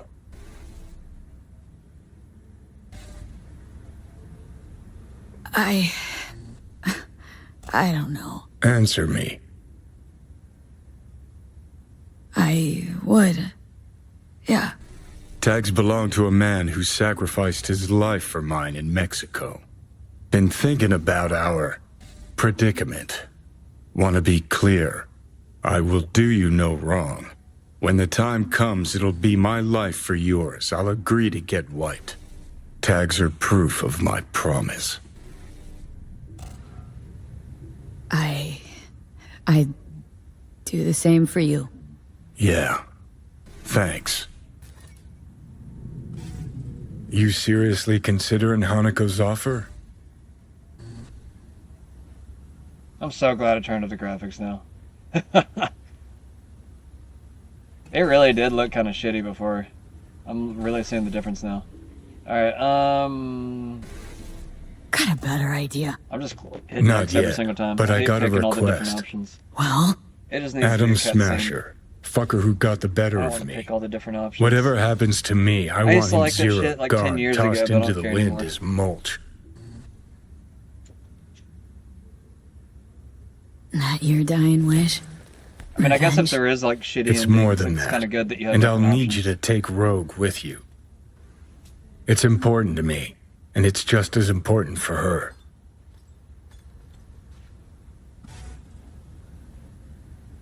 Not sure Rogue's the sentimental type. Bitter bitch these days, said it yourself. And it has been a while. So I'll jog her memory myself. You'll drop the pills from Misty, and I'll steer the ship for a bit. Not at all excited about this plan. Realize that, right?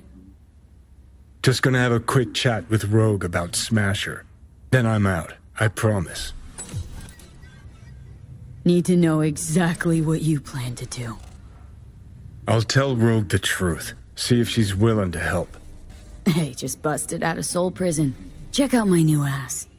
All I gotta do is mention Smasher. Serve him up on a platter.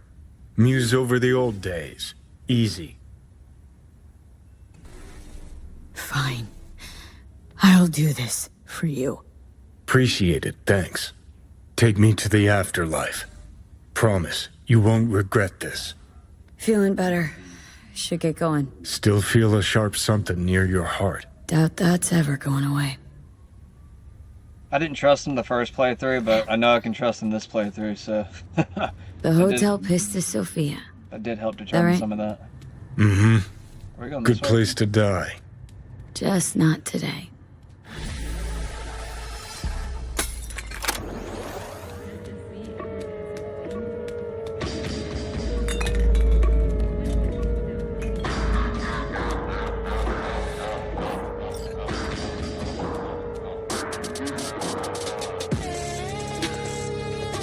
Spare a veteran some change?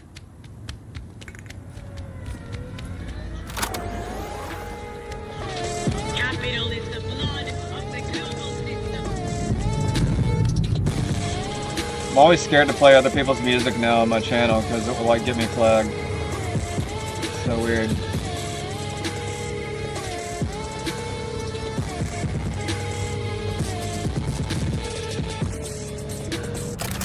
I'll switch to my music again. Going back.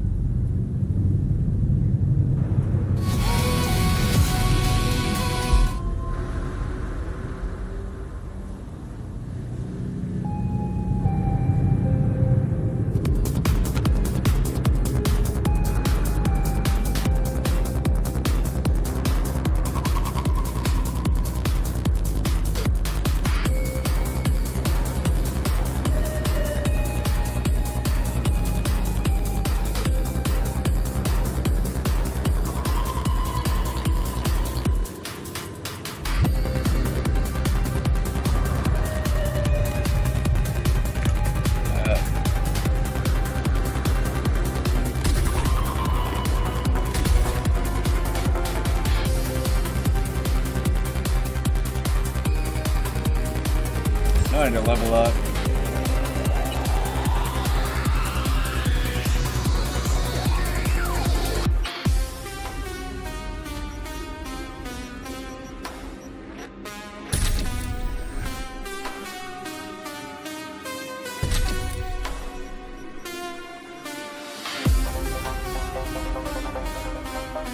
Reload speed. Oh.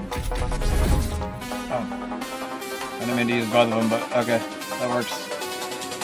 Definitely upgraded that one now. Go ahead and save real quick too. Well, don't forget. Is it saving? I can't tell. I was pressing A, but I didn't click it. Okay. So good.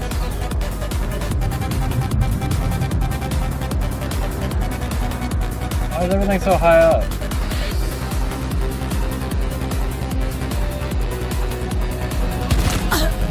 Ow! It hurt a lot more than it should have. I got this. I should be able to land from tall distances pretty well. If I can jump this high and it not hurt me. Capital is the blood of the global system of oppression.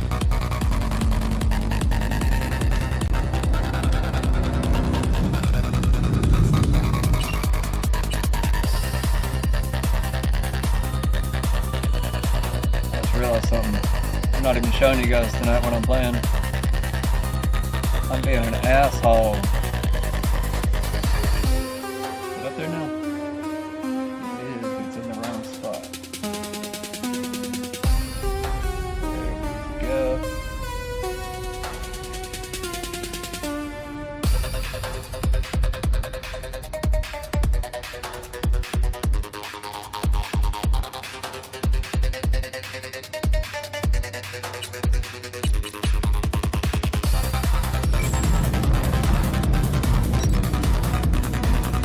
You stop.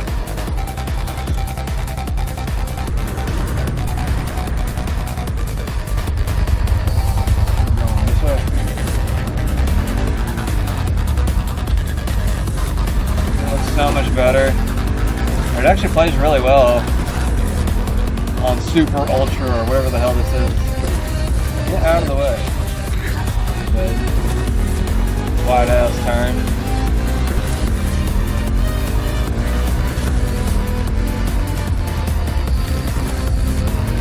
My brakes don't work. Brakes on the bike suck for some reason. Brakes on bikes are actually really good. Slow your ass down quick.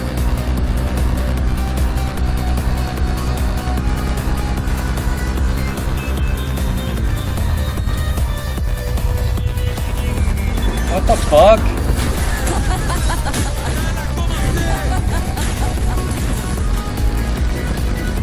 That's so random. Like as soon as I slowed down, they like showed up. I don't even know why I'm driving right now. I just feel like driving. It's one of them days, you know what I'm saying? I just want to start driving just because like it's just such a crazy day. You're like, where is my life going? Where's the world going? Why can't we ever know anything?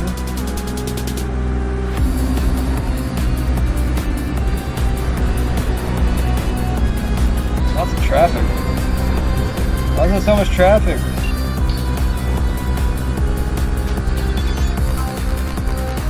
Glad I went the right way. Oh shit. Oh shit. Oh. I turned way too soon.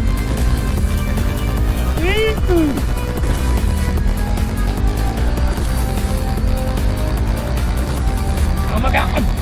Oh my god! I'm sorry, I'm sorry. I hope you're okay. Sorry. I was actually trying to just do a wheelie, and then I started doing something weird with the camera and I wasn't paying attention. Oh my god.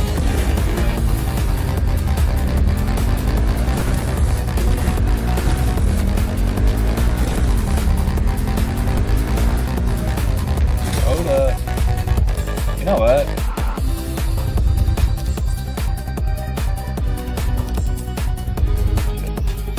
pressing the wrong button. I want to turn off the motion blur. I hate that. I hate motion blur. It shouldn't exist ever. Ever, ever, ever. Unless it's really framey. But it's not being framey, so I don't want it.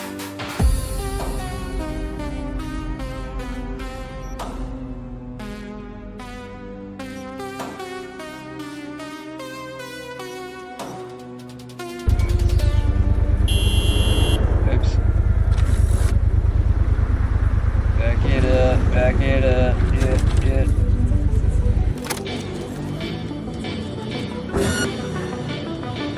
Shit. What the fuck are they doing here? Open fire! No, don't open fire! Ow! That really hurt. I could hear the crunch.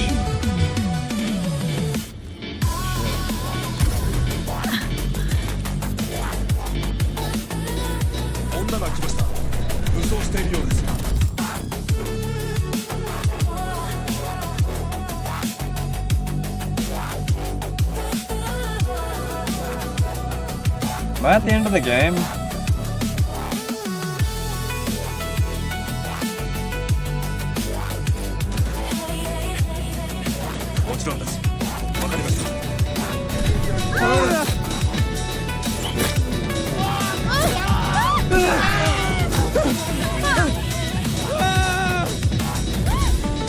don't know why they're chasing me. Is that a cop? I don't know who's chasing me.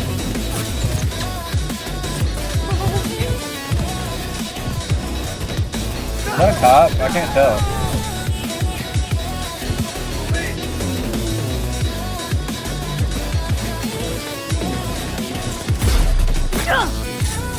Save yourselves, people!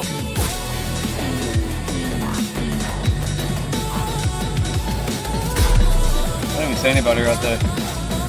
Oh wait, there he is.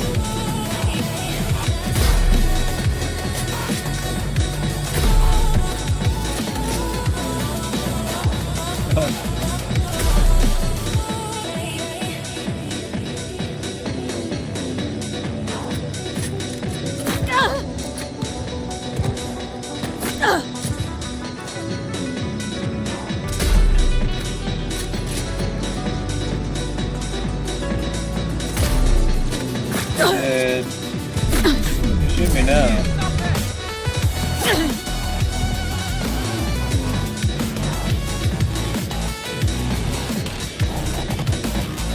See him. Sure, I'm not about to fall off the edge.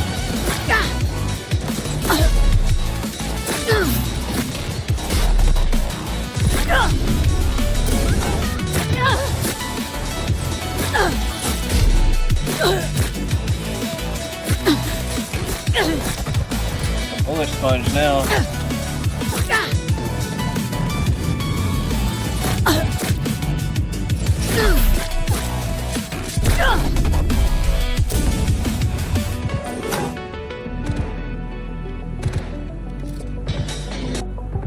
don't even know who these guys are. How's that not hitting him?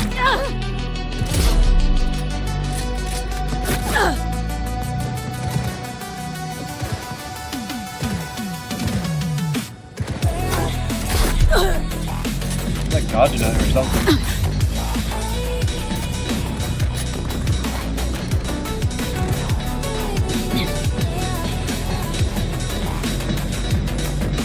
I don't know why I have two shotguns.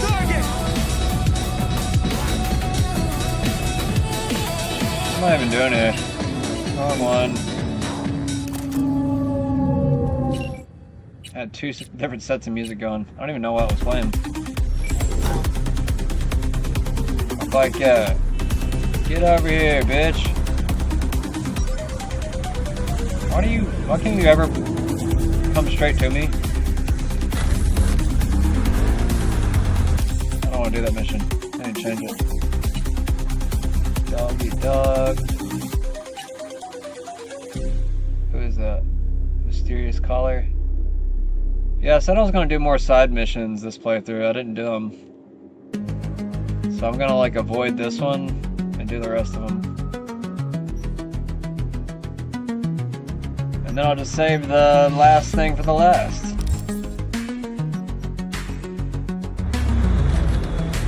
I didn't realize I was like already at the end of the game again. Not trying to beat it right now. Look how shiny everything is now. That's so great.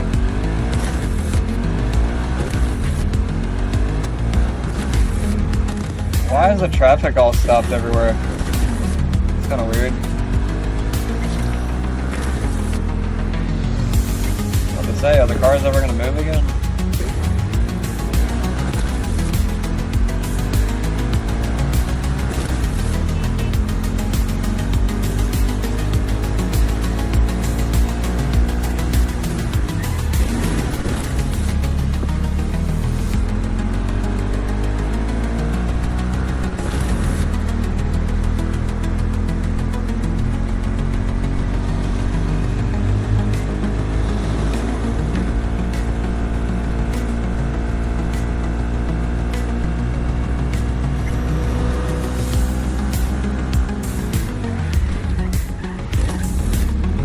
Too soon.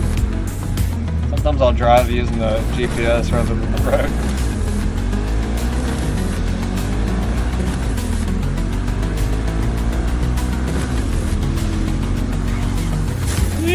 Oh shit!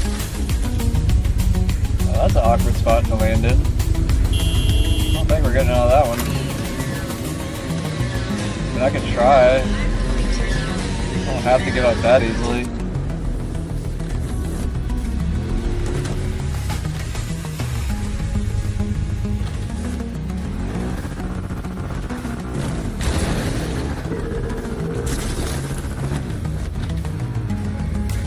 One more time.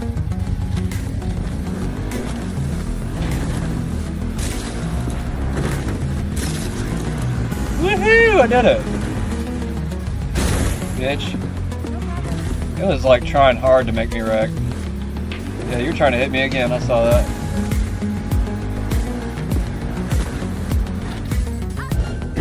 What the fuck did I just do? Oh shit. Oh shit, oh shit, oh shit, oh shit, oh shit! Fucking A. Why did I go over there? Oh yeah, Dogtown is the fucking Phantom Liberty shit.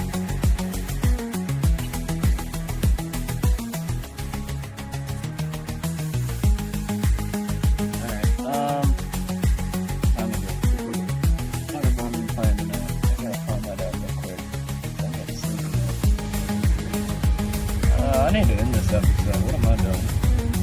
It's getting too late, y'all. I'm tired. I appreciate you all for stopping by. I love you. If you liked today's video, go ahead and like. If you're new to the channel, please follow. You never know, I might be on tomorrow or the next day. Probably the next day, I don't know.